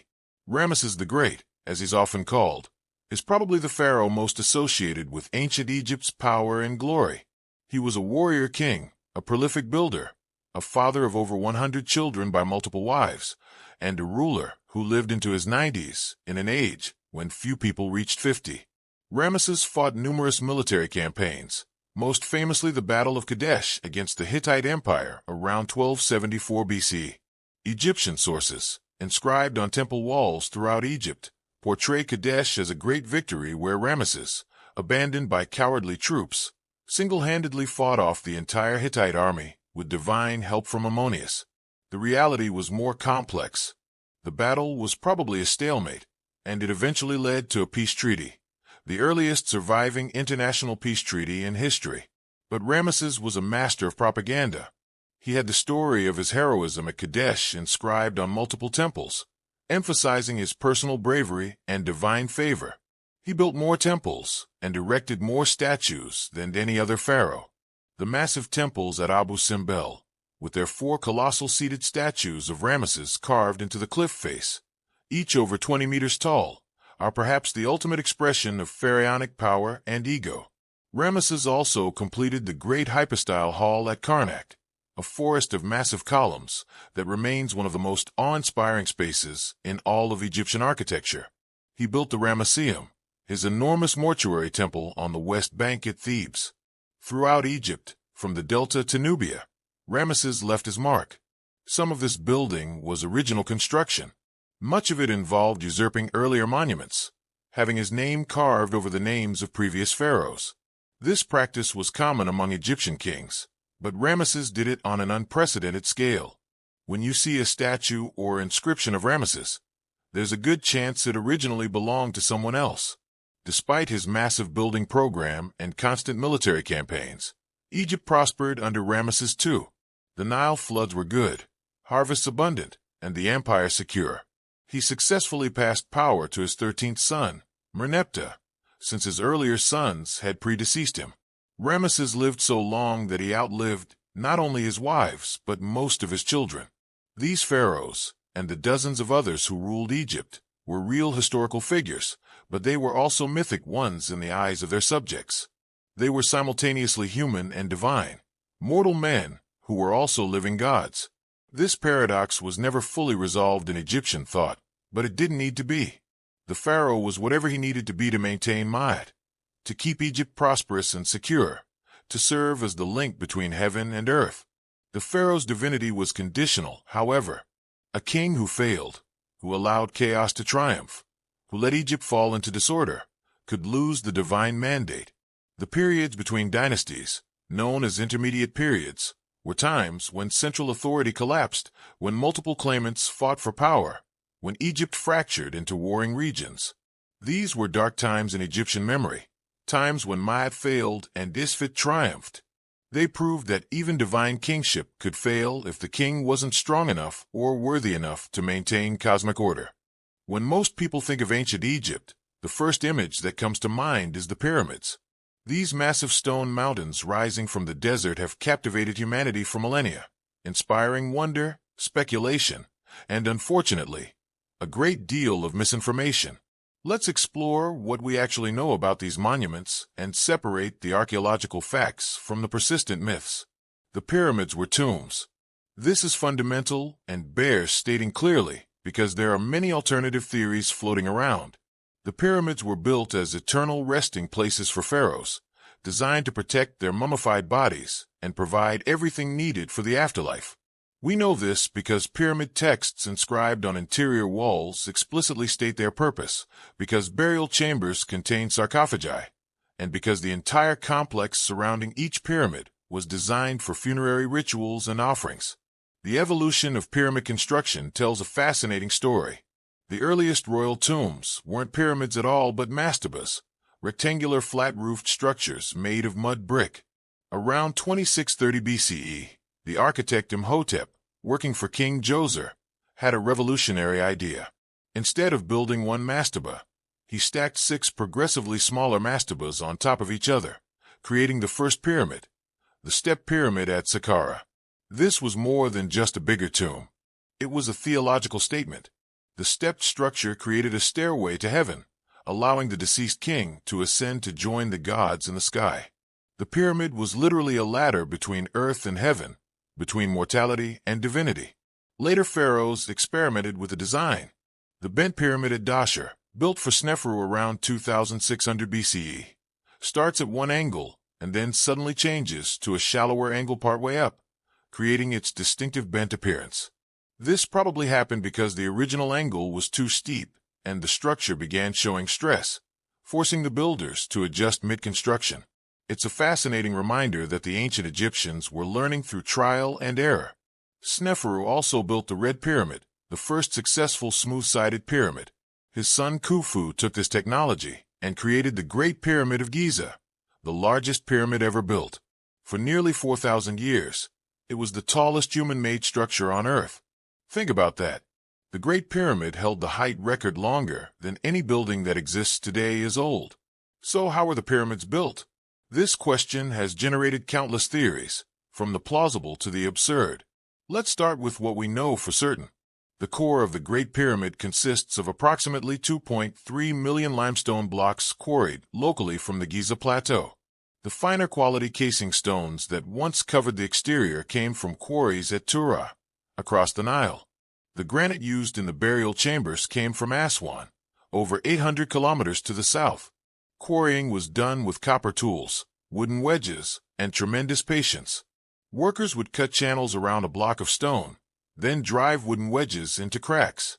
The wedges would be soaked with water, causing them to expand, and split the stone along natural fracture lines.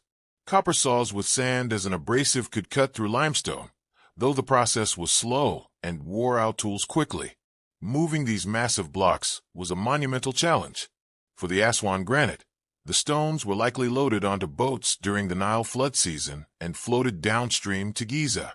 For shorter distances, the blocks were moved on sleds. Recent experimental archaeology has shown that wetting the sand in front of a sled reduces friction dramatically, making it much easier to pull heavy loads. A team of workers pulling on ropes could move blocks weighing several tons. But how did they lift the blocks up to place them? The answer is probably ramps. Evidence suggests the Egyptians used several types of ramps. Straight ramps approaching one face of the pyramid, zigzagging ramps that switched back and forth up the sides, or spiral ramps that wrapped around the pyramid. As the pyramid grew taller, the ramps grew longer and higher, requiring enormous amounts of material themselves. Recent discoveries using cosmic ray muon imaging have detected what might be a large void inside the Great Pyramid, suggesting there may be internal ramps that were incorporated into the structure. This could explain how blocks were raised without requiring impossibly long external ramps. The truth is, we still don't know all the construction techniques the Egyptians used. They left no blueprints or instruction manuals, and much of their technology was probably based on practical knowledge passed from master to apprentice. What we can definitively say is that the pyramids were built by human beings using technology available in the Bronze Age. No aliens, no lost advanced civilizations, no magical powers, just human ingenuity, organization, engineering skill, and tremendous amounts of labor over many years. The workforce, as we discussed earlier, wasn't slaves, but paid workers. The massive undertaking required more than just laborers. There were quarrymen, stonecutters, surveyors, engineers, overseers, scribes keeping records, bakers and brewers feeding the workers, doctors treating injuries, and countless other specialists. It was a national project that mobilized the resources of the entire kingdom. Why did they do it? The simple answer is religious belief. The pharaoh was a god, and his successful transition to the afterlife was essential for Egypt's continued prosperity. Building his tomb wasn't just honoring the king. It was maintaining cosmic order. Every worker who hauled a stone was participating in a sacred act that benefited all of Egypt. The pyramid was only part of a larger funerary complex. Each pyramid had an associated mortuary temple where offerings were made to the deceased king. A causeway connected this temple to a valley temple near the Nile, where the king's body would first arrive by boat. The entire complex was designed to facilitate the king's transition to the afterlife and to allow his cult to continue receiving offerings forever. The pyramids were also aligned with incredible precision. The Great Pyramid is aligned to the cardinal directions, with an error of less than 1/20th of a degree. This wasn't decoration. It had religious significance, aligning the king's tomb with the cosmos, with the rising and setting sun, with the circumpolar stars that never set. Originally, the pyramids were covered with white limestone casing stones so finely polished that they would have gleamed brilliantly in the sun. The pyramidion, the capstone at the very top, was sometimes covered in gold or electrum, an alloy of gold and silver. The ancient Egyptians called the pyramids Akayat, meaning glorious or magnificent. When sunlight hit them, they would have been visible for miles, blazing like mountains of light. Unfortunately, most of these casing stones were stripped away in later centuries, particularly during the medieval period when Cairo was being built and the pyramids became convenient quarries. The smooth facing we imagine when we picture the pyramids has largely vanished, leaving the rough core blocks exposed. Near the pyramids at Giza stands another famous monument, the Great Sphinx. This colossal statue, with a lion's body and a human head, is approximately 73 meters long and 20 meters tall, carved from the bedrock of the Giza Plateau. It probably represents the Pharaoh Khafre, whose pyramid stands behind it, though some scholars debate this. The Sphinx has inspired endless speculation. Some claim it's much older than the pyramids, pointing to what they interpret as water erosion on its body. Geologists who specialize in ancient Egypt have examined these claims and concluded that the weathering is consistent with windblown sand and rain, not the massive flooding that would be required if the Sphinx dated to a much earlier period. The evidence clearly indicates the Sphinx was carved during the Old Kingdom, around the same time as the nearby pyramids. The Sphinx was buried up to its neck in sand for much of its existence. The stela between its paws, erected by Thutmose for around 1400 BCE, tells a story of how the prince fell asleep near the Sphinx during a hunting trip. In his dream, the Sphinx spoke to him, promising that if he cleared away the sand, he would become king. Thutmose did so and indeed became pharaoh, showing that even in ancient times, the Sphinx was ancient, mysterious, and associated with divine power. Let's shift our focus to temples, which were just as important as tombs in Egyptian religion. A temple wasn't a place where congregations gathered for worship, as in modern religions. It was the house of a god, the place where the divine presence dwelt on earth. The temple structure itself was designed to represent the cosmos, with its progression from the outer world into the increasingly sacred inner spaces mirroring the journey from the human realm to the divine. The typical Egyptian temple followed a consistent layout. You would enter through massive stone pylons, trapezoidal gateways often decorated with scenes of the pharaoh smiting enemies. These pylons represented the horizon, the boundary between the earthly and divine realms. Passing through them, you entered an open courtyard where ordinary people could come on festival days to see the god's boat shrine carried in procession. Beyond the courtyard was the hypostyle hall, a forest of massive columns supporting a stone roof. The famous hypostyle hall at Karnak contains 134 columns, the tallest reaching 21 meters high. These columns represented the primordial swamp from which creation emerged, often carved to resemble papyrus or lotus plants. The ceiling was painted blue with stars, representing the sky goddess, Nut arching over the world. As you moved deeper into the temple, the floor level rose, the ceiling lowered, and the light decreased. You were moving from the outer world toward the sacred center. Finally, you reached the sanctuary, the innermost holy of holies, where the god's statue resided in a stone shrine. Only the pharaoh and the highest priests could enter this room. It was completely dark except when the shrine was opened for daily rituals. The daily temple ritual followed the same pattern throughout Egypt. At dawn, the high priest, representing the pharaoh, would enter the sanctuary, break the seal on the shrine, and open its doors. He would greet the god with hymns, purify the statue with water and incense, dress it in fresh linen and jewelry, and present offerings of food and drink. At noon and evening, similar rituals would be performed. The god was treated like royalty, cared for with elaborate ceremony and abundant offerings. These rituals weren't symbolic. The Egyptians believed the god's Ka, or spiritual essence, actually inhabited the statue and consumed the spiritual essence of the offerings. After the god had taken what they needed, the physical offerings would be distributed to the priests and temple workers. This system meant that temples were major economic centers, employing thousands of people and consuming vast quantities of goods. Temples owned enormous amounts of land, had their own workshops and storehouses, and controlled significant portions of Egypt's wealth. The Temple of Ammonius at Karnak, the largest religious complex ever built, eventually owned more land and employed more people than the pharaoh himself.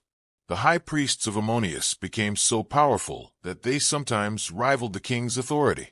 Karnak itself is mind-boggling in its scale. The complex covers more than 100 hectares and was built over nearly 2,000 years by successive pharaohs, each trying to outdo their predecessors. The main temple to Ammonius is just one of several temples in the complex. Walking through Karnak today, even in its ruined state, gives you a sense of the ambition and religious devotion of the ancient Egyptians. Another remarkable temple is Abu Simbel, built by Ramesses II in Nubia.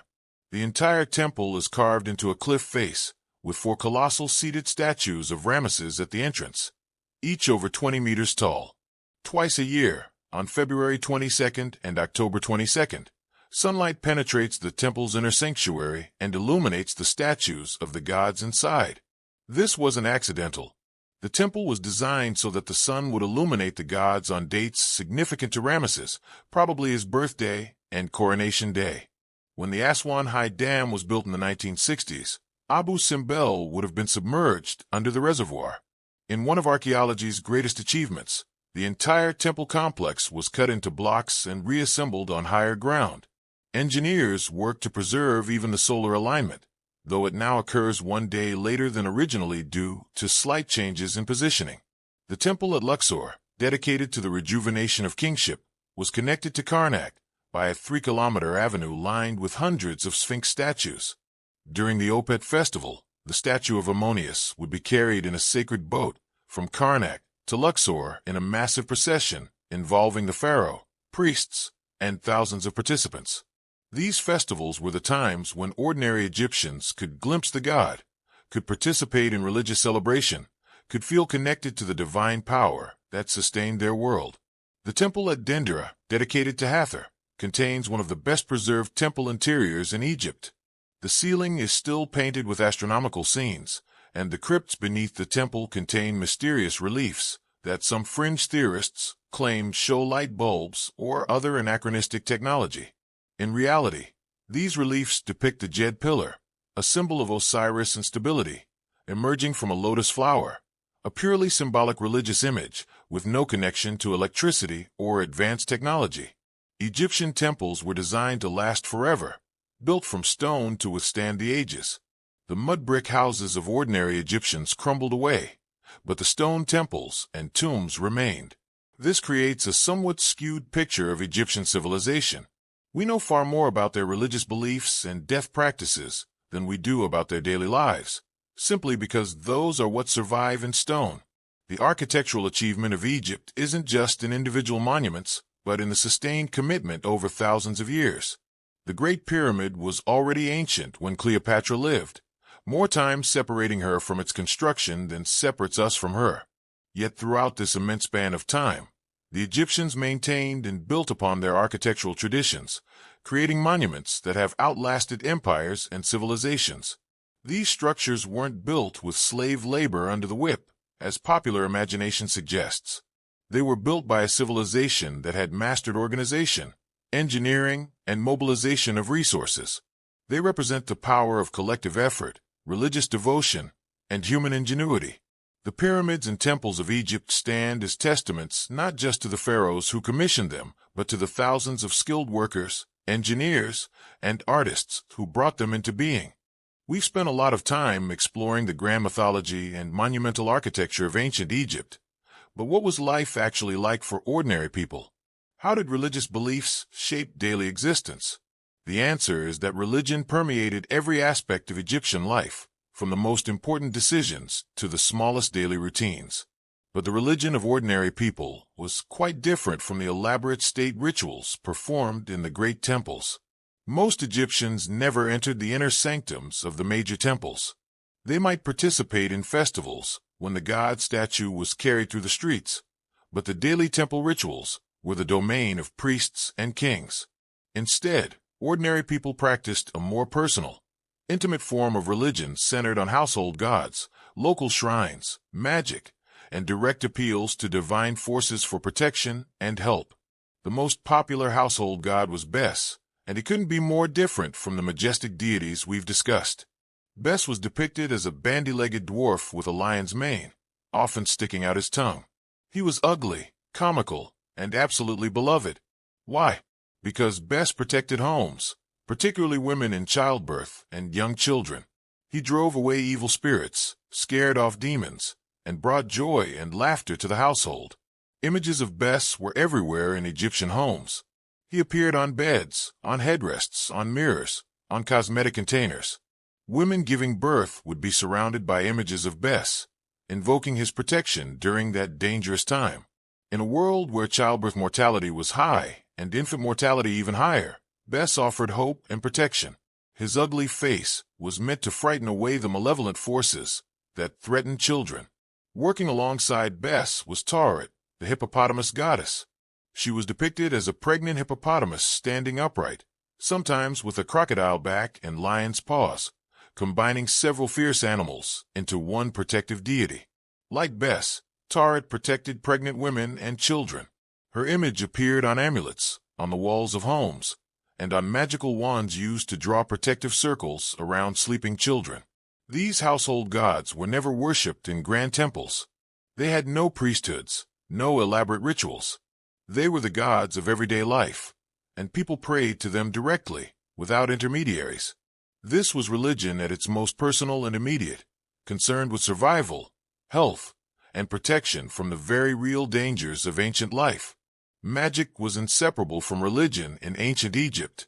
The Egyptians saw no contradiction between magic and mainstream religious practice. Magic was simply another way of accessing divine power. The word they used, Heka, was both the name of a god and the term for magic itself. Heka was the power that created the universe, the force the gods used to accomplish their will, and something humans could also access through the proper knowledge and techniques. There were professional magicians, often priests who specialized in magical knowledge. But ordinary people also practiced simple magic. Amulets were the most common form of magical protection. These small charms, often made of faience, stone, or precious metals, were worn around the neck or placed on the body.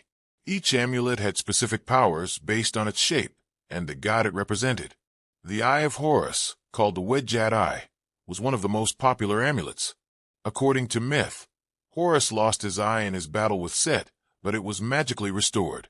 The restored eye became a symbol of healing, protection, and wholeness.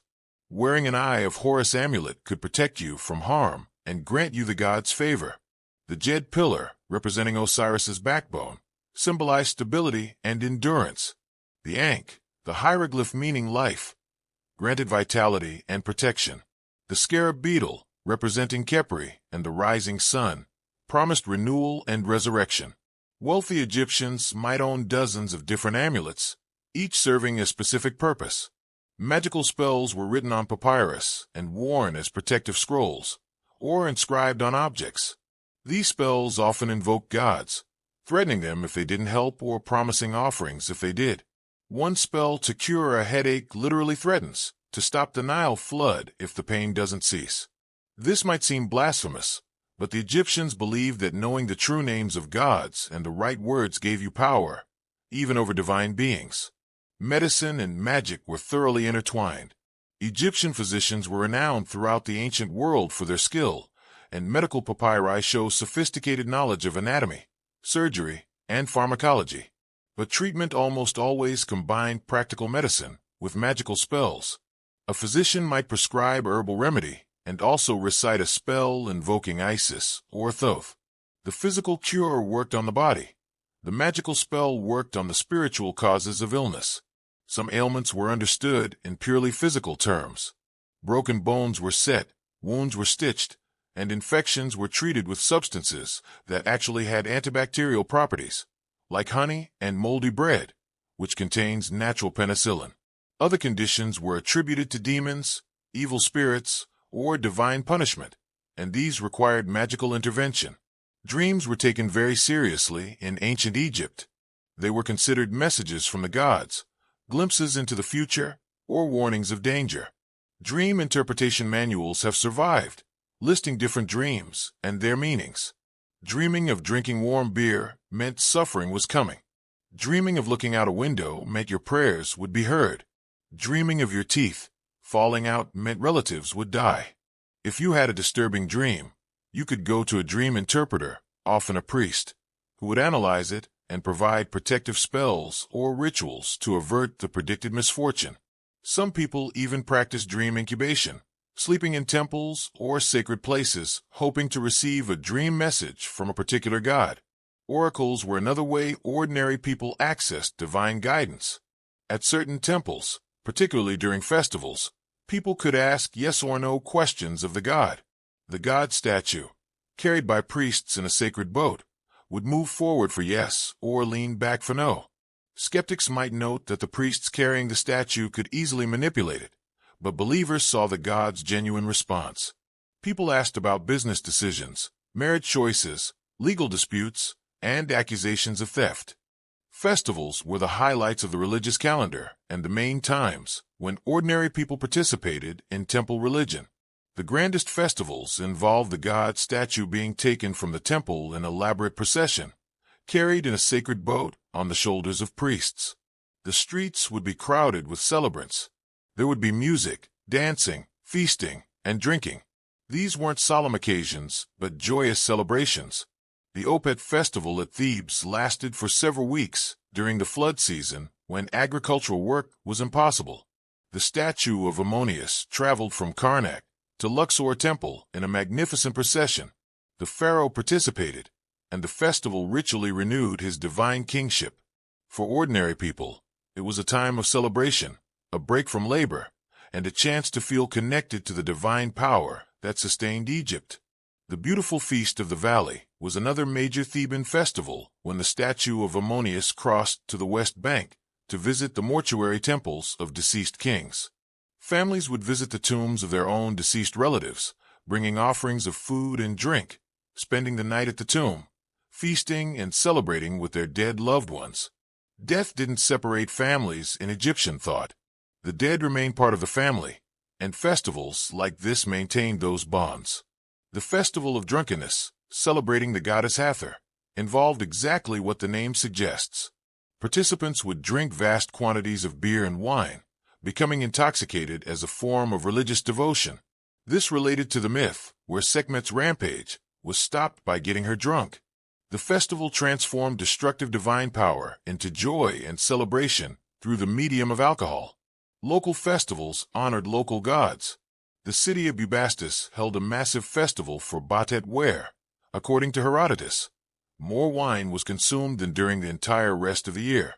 People traveled by boat to Bubastis, and the journey itself was festive, with music and singing. These festivals weren't just religious obligations, but genuine celebrations, times of joy and communal bonding. Religious practice in ancient Egypt wasn't solely about appeasing distant gods. It was deeply integrated into social life, family bonds, and community identity. Your local god was like a member of the community, a powerful patron who protected the town and its people. Festivals honoring that god were celebrations of communal identity and pride. Letter writing to the dead was a fascinating practice that reveals how Egyptians understood the relationship between living and dead. When problems arose that seemed to have supernatural causes, people would write letters to deceased relatives, asking for help or complaining about mistreatment. These letters were left at tombs or written on bowls placed at burial sites. One letter from a widower complains to his deceased wife that he's been plagued by illness since her death and asks what he did to deserve this. He lists all the ways he honored her in life and after death, essentially arguing his case before her. Another letter asks a deceased father to help settle a property dispute. The dead were believed to have power in the spirit world, and could intervene in earthly affairs. This practice reveals a worldview where death was a transition, not an ending. The dead remained part of the family and community. They could be appealed to, complained to, and asked for favors. The boundary between living and dead was permeable, not absolute. Personal piety became increasingly important in later Egyptian history, particularly during the New Kingdom. We have evidence of people setting up small stelae at temples, essentially votive offerings, where individuals publicly acknowledge their sins and thank gods for forgiveness. One inscription tells of a man who was struck blind after committing perjury and was healed after repenting and praising Ammonius. These personal testimonies show a more intimate, emotional relationship with the gods than the formal state religion. People experienced divine punishment, repented, and sought forgiveness. The gods weren't distant cosmic forces, but beings who cared about individual morality and could be personally encountered. Prayer was a regular part of daily life. People would pray in the morning, offering water and incense at small household shrines. They would pray before beginning work, before journeys, when sick, when in danger. Prayers often followed formulas, praising the god's power, stating your need, promising offerings if the god helped. But they could also be spontaneous expressions of fear, hope, or gratitude. We have hundreds of surviving prayers, and they're remarkably human. A prayer to Ammonius asks for help finding a lost goat. Another asks Thot to help a student pass his scribal exams. A woman prays to Hathor for a successful pregnancy. A merchant prays for safe travels and profitable trading. These weren't abstract theological exercises, but genuine appeals from real people facing real problems. Moral behavior was understood as both practically beneficial and religiously required. The concept of Maat applied to everyone, not just kings. Speaking truth, dealing honestly, respecting others, honoring parents, avoiding violence and oppression, these were cosmic principles that maintained order. The wisdom literature of ancient Egypt, collections of moral teachings passed from father to son, emphasized living according to Maat in everyday life. One famous text, the Instructions of Tahotep, written during the Old Kingdom and copied for over 2,000 years, teaches practical ethics. Don't be arrogant. Listen to others. Be generous. Control your temper. Respect your superiors, but treat your inferiors kindly. This wasn't abstract philosophy, but practical guidance for living a good life that pleased the gods and maintained social harmony. The Egyptians believed that maintaining Maat in daily life had real consequences. Living justly would lead to prosperity, long life, and a favorable judgment after death. Living against Maat would bring misfortune, divine punishment, and damnation in the afterlife. Religion provided not just cosmic explanations, but practical moral guidance for navigating life's challenges. Children were educated in religious principles from an early age. They learned prayers, moral teachings, and proper behavior toward gods and people. Boys training to be scribes spent years memorizing religious texts, copying spells from the Book of the Dead, and studying mythology.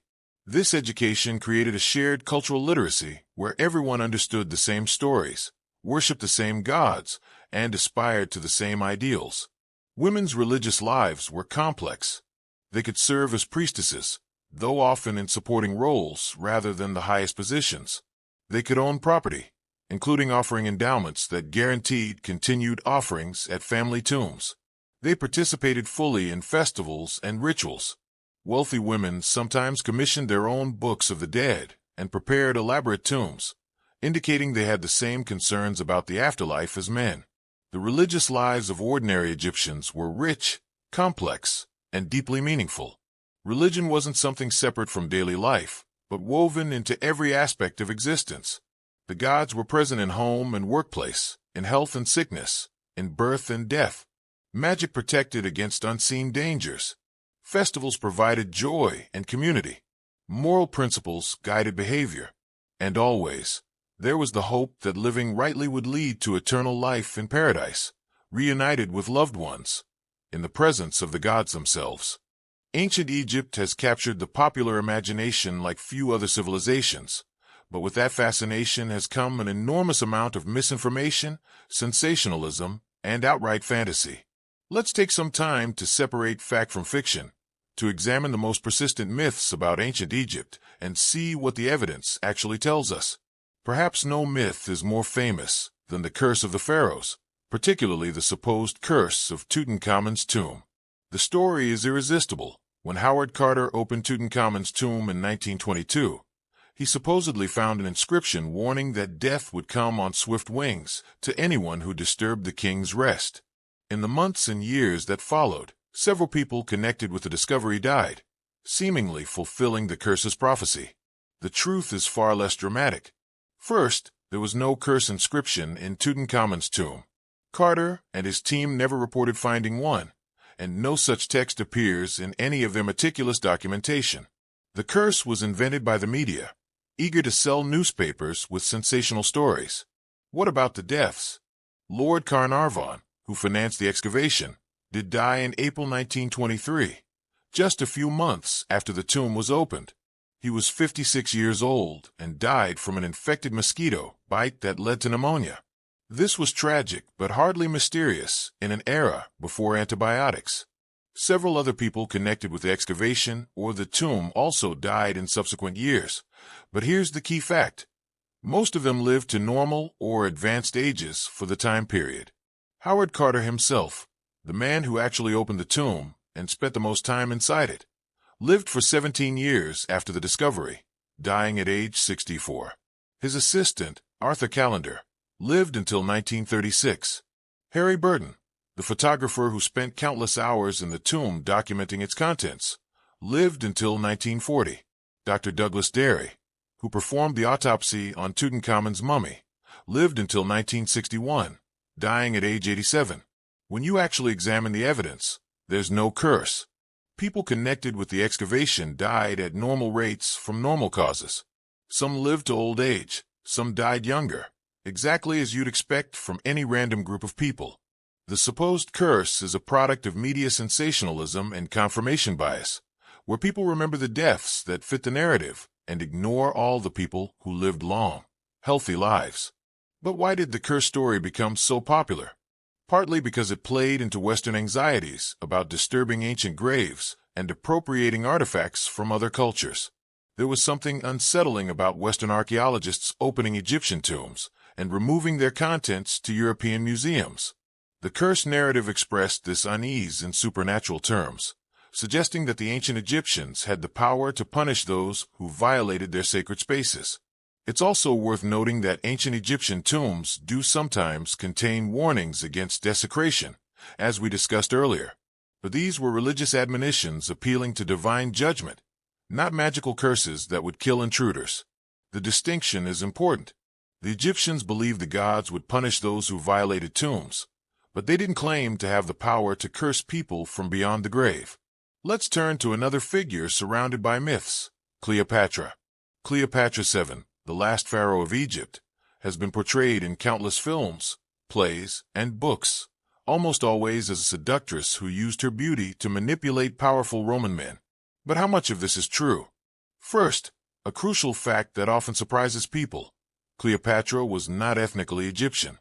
She was Greek, a descendant of Ptolemy I, one of Alexander the Great's generals who took control of Egypt after Alexander's death in 323 BC. The Ptolemaic dynasty ruled Egypt for nearly 300 years, but they remained culturally Greek, speaking Greek and following Greek customs. Cleopatra was actually the first Ptolemaic ruler who bothered to learn the Egyptian language. This doesn't make her less Egyptian in terms of being Egypt's ruler, but it's important context. When we imagine Cleopatra, we're often picturing someone who looks like she stepped out of ancient Egyptian wall paintings. In reality, she would have dressed in Greek fashion and looked Mediterranean Greek. What about her legendary beauty? Ancient sources actually suggest she wasn't extraordinarily beautiful by conventional standards. Plutarch, writing about a century after her death, says her beauty was not incomparable, but that her conversation was charming and her presence had an undeniable magnetism. She was intelligent, educated, and spoke multiple languages. Her power came from her mind more than her appearance. The image of Cleopatra as a seductress who used sexual manipulation to control Julius Caesar and Mark Antony is largely a Roman invention. After Cleopatra's death, the Roman Emperor Augustus, who had defeated Antony and Cleopatra, needed to justify his war against them, portraying Cleopatra as an evil foreign temptress who bewitched noble Roman men, served his political purposes perfectly. This propaganda, repeated by Roman historians, shaped how Cleopatra has been remembered ever since. The reality is that Cleopatra was a skilled politician and diplomat navigating an extremely difficult situation. Egypt was wealthy but militarily weak, surrounded by the expanding Roman Empire. Cleopatra allied with Caesar and later Antony not because she was a seductress, but because these alliances were Egypt's best hope for maintaining independence. She bore children with both men, cementing political alliances in the traditional manner of royal dynasties. Cleopatra was also a genuine ruler who took her responsibilities seriously. She managed Egypt's economy, personally inspected agricultural projects, and worked to ensure her kingdom's prosperity. Ancient papyri show her dealing with tax disputes and administrative matters. She wasn't just a beautiful face in the palace. She was an active monarch, making daily decisions about governance. Her death by ASP, the dramatic suicide by snake bite, may also be more legend than fact. Ancient sources disagree about how she died. Some say snake bite, others suggest poison. The ASP story is more theatrical and became the preferred version, but we don't actually know for certain how Cleopatra ended her life after Octavian's victory. Now let's address perhaps the most persistent and frustrating myth about ancient Egypt, the idea that aliens or a lost advanced civilization built the pyramids. This theory, promoted in countless books, documentaries, and internet videos, claims that the pyramids are too sophisticated to have been built by ancient humans using Bronze Age technology. The arguments typically go like this. The blocks are too heavy to move without modern machinery. The mathematical precision is too advanced for ancient people. The alignment to cardinal directions is too perfect. The pyramid's dimensions supposedly encode advanced mathematical constants like pi. Therefore, the pyramids must have been built by aliens, or by survivors of Atlantis, or by some other advanced civilization that vanished without leaving any other trace. Every single one of these claims falls apart under scrutiny. We've already discussed how the blocks were actually moved using ramps, sleds, lubricated sand, and large teams of workers. Experimental archaeology has demonstrated that these methods work. We have ancient Egyptian tools, quarries with partially removed blocks, and even graffiti left by work gangs. The evidence for human construction is overwhelming. The mathematical precision, while impressive, is not beyond ancient capabilities. The Egyptians had sophisticated mathematical knowledge, as evidenced by surviving mathematical papyri. They could calculate areas, volumes, and angles. They used surveying techniques to align structures. The alignment to cardinal directions was achieved using astronomical observations, watching where stars rose and set, and finding true north. This requires careful observation and patience, not alien technology. As for pi encoded in the pyramid's dimensions, this is a numerical coincidence, not evidence of advanced knowledge. If you measure any complex structure enough ways, you'll eventually find numbers that approximate various mathematical constants. This is called data mining, and it proves nothing. The fundamental problem with alien theories is that they're based on an assumption that ancient people were primitive and incapable of sophisticated achievement. This is both historically wrong and frankly insulting to ancient Egyptians. The people who built the pyramids were humans, just as intelligent as we are. They simply had different technology and different priorities. Moreover, we can trace the evolution of pyramid construction from simple mastabas through step pyramids to true pyramids. We can see the experimentation, the failures like the bent pyramid, the gradual refinement of techniques. This is not what you'd expect if aliens landed and gave Egyptians advanced technology. It's exactly what you'd expect from humans learning through trial and error. The alien pyramid theory also ignores all the other incredible achievements of ancient civilizations. The Romans built aqueducts and roads that are still used today. The ancient Chinese built the Great Wall. The Mayans developed sophisticated astronomy and mathematics. The Polynesians navigated thousands of miles of open ocean. Human ingenuity and determination have always been capable of remarkable things. Let's talk about the Hollywood version of ancient Egypt, which has shaped popular perceptions for decades. The Egypt of movies is a land of tyrannical pharaohs, slave armies, dramatic curses, and biblical plagues. While entertaining, these films often bear little resemblance to historical reality. The Ten Commandments and the Prince of Egypt depict Hebrew slaves building the pyramids under brutal Egyptian taskmasters. This has become the standard image in popular culture, but it's historically problematic. First, as we've established, the pyramids were not built by slaves. Second, the relationship between ancient Egypt and the Israelites is far more complex than Hollywood suggests. The biblical account of the Exodus is a religious text, not a historical chronicle. While there were certainly Semitic people living in and moving through ancient Egypt, archaeological evidence for a massive Exodus event, as described in the Bible, is lacking. No Egyptian records mention it, which is striking given how extensively the Egyptians documented their history. The Egyptians recorded military defeats and periods of instability, so the claim that they would have hidden such a catastrophic event doesn't hold up. This doesn't mean the Exodus didn't happen in some form, but it probably wasn't the mass departure of millions of people described in the Bible. It may have been a smaller migration or a combination of different historical events that were later woven into a single narrative. The pyramids, in any case, were built over 1,000 years before the period when the Exodus supposedly occurred. The Mummy films, both the classic Universal horror movies and the more recent action-adventure versions, are great entertainment but terrible history. Ancient Egyptians did not reanimate as monsters.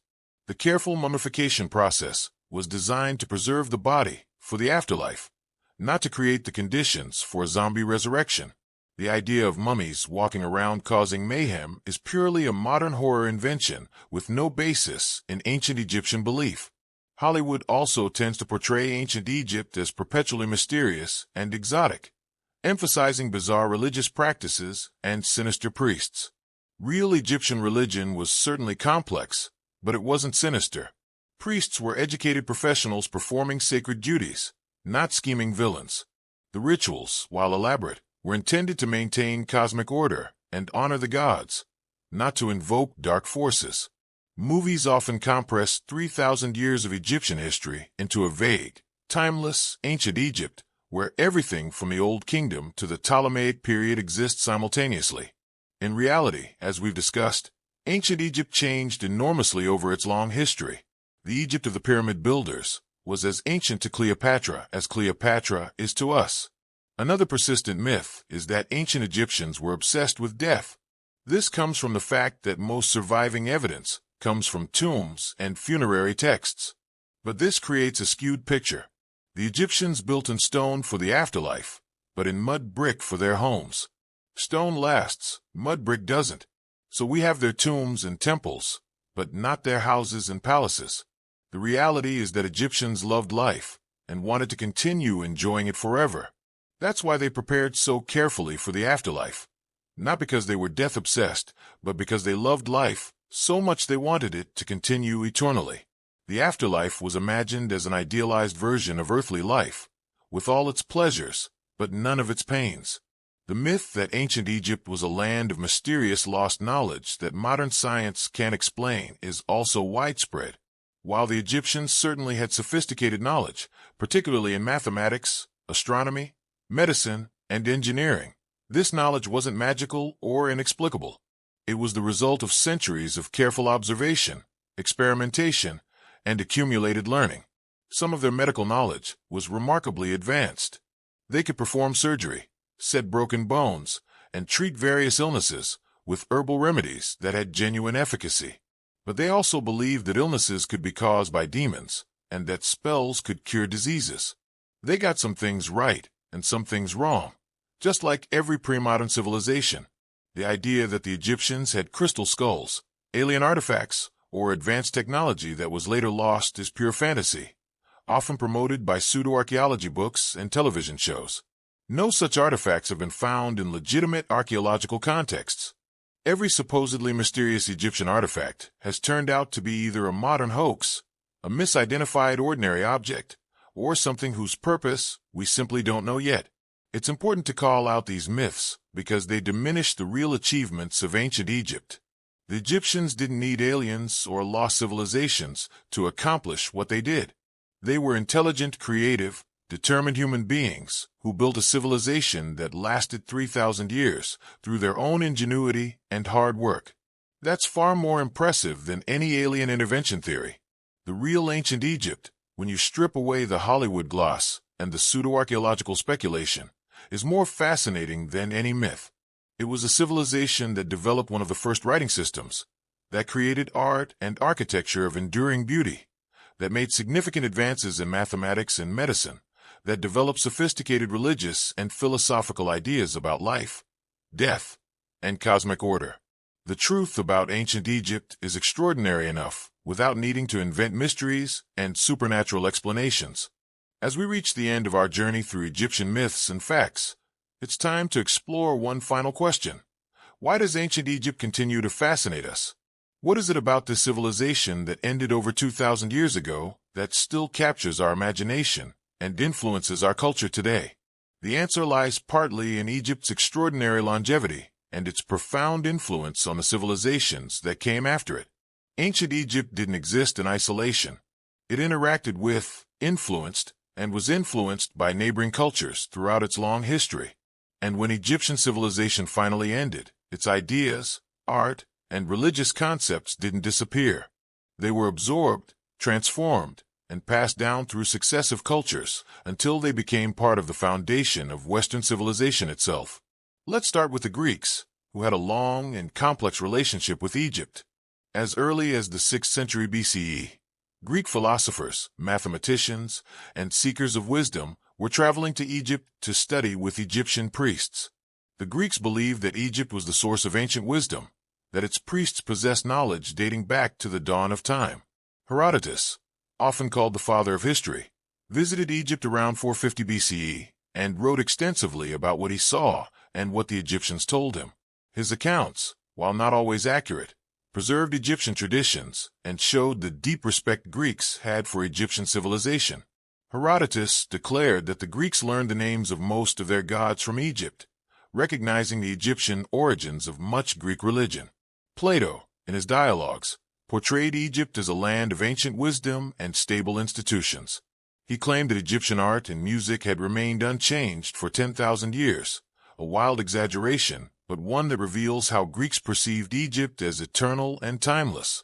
Pythagoras, according to tradition, studied in Egypt and brought back mathematical knowledge, though how much of this is legend versus history is unclear. When Alexander the Great conquered Egypt in 332 BCE, he was greeted as a liberator rather than a conqueror. The Egyptians had been under Persian rule and welcomed the young Macedonian king. Alexander visited the oracle of Ammonius at the Siwa oasis, where the priests declared him the son of Ammonius, giving him the same divine legitimacy that Egyptian pharaohs had always claimed. Alexander founded the city of Alexandria, which would become one of the greatest centers of learning in the ancient world. After Alexander's death, his general Ptolemy took control of Egypt and founded the Ptolemaic dynasty. The Ptolemies were Greek, but they adopted the role of pharaohs, performing Egyptian religious rituals and building temples to Egyptian gods. This created a fascinating cultural fusion, where Greek and Egyptian traditions blended together. The Ptolemies built the Library of Alexandria, which became the greatest repository of knowledge in the ancient world, containing hundreds of thousands of scrolls. Scholars from across the Mediterranean came to Alexandria to study. The Septuagint, the Greek translation of the Hebrew Bible, was created in Alexandria. Mathematical advances, astronomical calculations, and philosophical treatises were written there. Alexandria became the intellectual capital of the Hellenistic world, and its foundation was made possible by Egypt's wealth and cultural prestige. Greek and Egyptian gods began to merge during this period. The god Serapis was created as a fusion of Osiris and the Greek god Zeus. Isis became one of the most popular goddesses throughout the Greek and later Roman world, but she took on Greek characteristics while retaining her Egyptian identity. This wasn't cultural appropriation so much as cultural synthesis, where different traditions influenced and enriched each other. The Romans, after conquering Egypt in 30 BCE, following Cleopatra's defeat, were equally fascinated by Egyptian culture. Roman emperors had themselves depicted in Egyptian style, performing pharaonic rituals. They transported obelisks from Egypt to Rome, where several still stand today. The cult of Isis spread throughout the Roman Empire, with temples to the Egyptian goddess, built from Britain to Syria. Roman tourists visited the pyramids and the Valley of the Kings, scratching graffiti on ancient monuments just as tourists do today. The Pyramid of Cestius in Rome, built as a tomb for a Roman magistrate around 12 BCE, shows how Egyptian architectural forms influenced Roman elites. Egypt represented ancient wisdom, mysterious religion, and exotic luxury to the Romans. When Christianity emerged, it too was influenced by Egyptian ideas. The concept of resurrection, central to Christian belief, had been fundamental to Egyptian religion for thousands of years through the Osiris myth. Images of Isis nursing Horus influenced early Christian depictions of Mary and Jesus. Christian monks adopted practices similar to those of Egyptian priests, living in desert communities, practicing asceticism, and devoting their lives to spiritual discipline.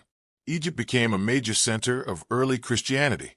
The Coptic Church, founded in Alexandria, claims to trace its origins to the Apostle Mark. Egyptian Christians developed monasticism, a practice that would spread throughout Christianity.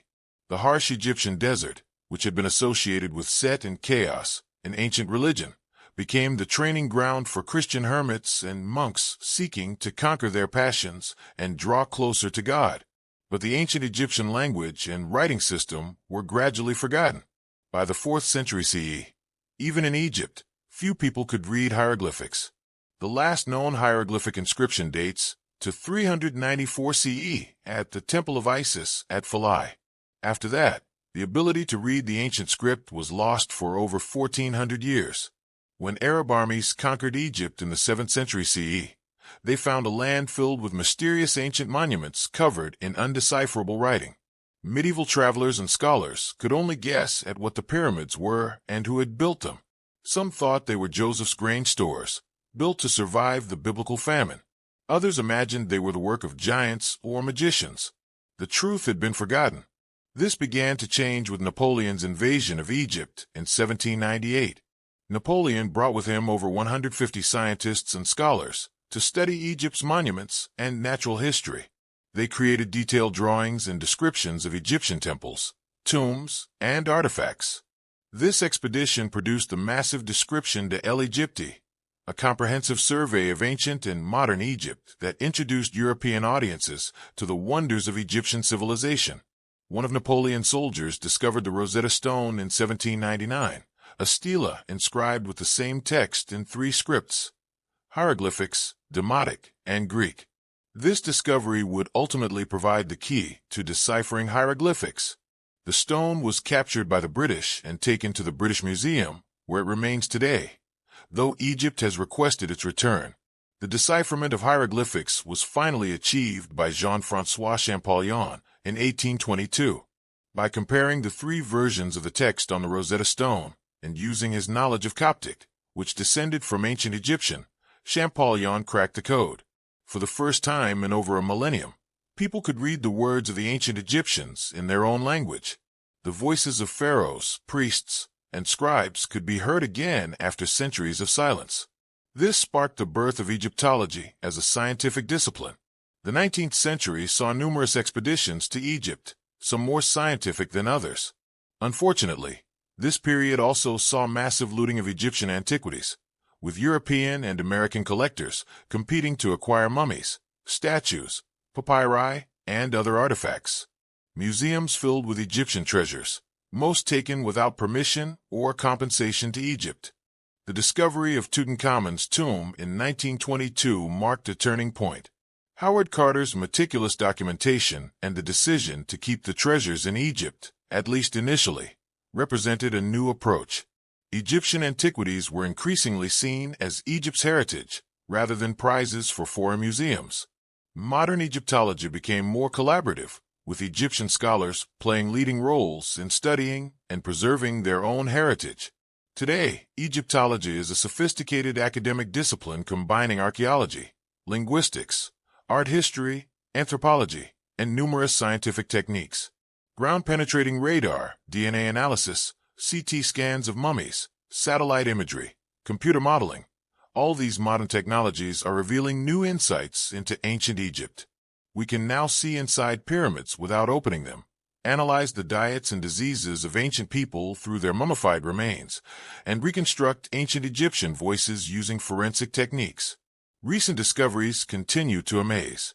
In 2019, archaeologists announced the discovery of dozens of sealed coffins at Saqqara, buried for over 2,500 years. The find included mummies, statues, and artifacts in remarkable condition. New tombs are discovered regularly, and existing sites continue to yield secrets. We've explored only a fraction of what ancient Egypt has to offer. The influence of ancient Egypt on modern culture is everywhere once you start looking for it. Our calendar system, divided into 12 months and 365 days, has Egyptian origins. Medical terminology, mathematical concepts, and architectural principles can be traced back to ancient Egypt. The idea of divine judgment after death, central to Judaism, Christianity, and Islam, was first developed systematically in ancient Egypt. Egyptian imagery permeates popular culture. Obelisks stand in city squares around the world. Egyptian motifs appear in Art Deco architecture. Movies, video games, and novels constantly return to ancient Egypt as a source of mystery and adventure. The Eye of Horus appears in jewelry and tattoos. Pyramids are used to sell everything from hotels to conspiracy theories. This ongoing fascination isn't just about exotic imagery. Ancient Egypt speaks to something deeper in human consciousness.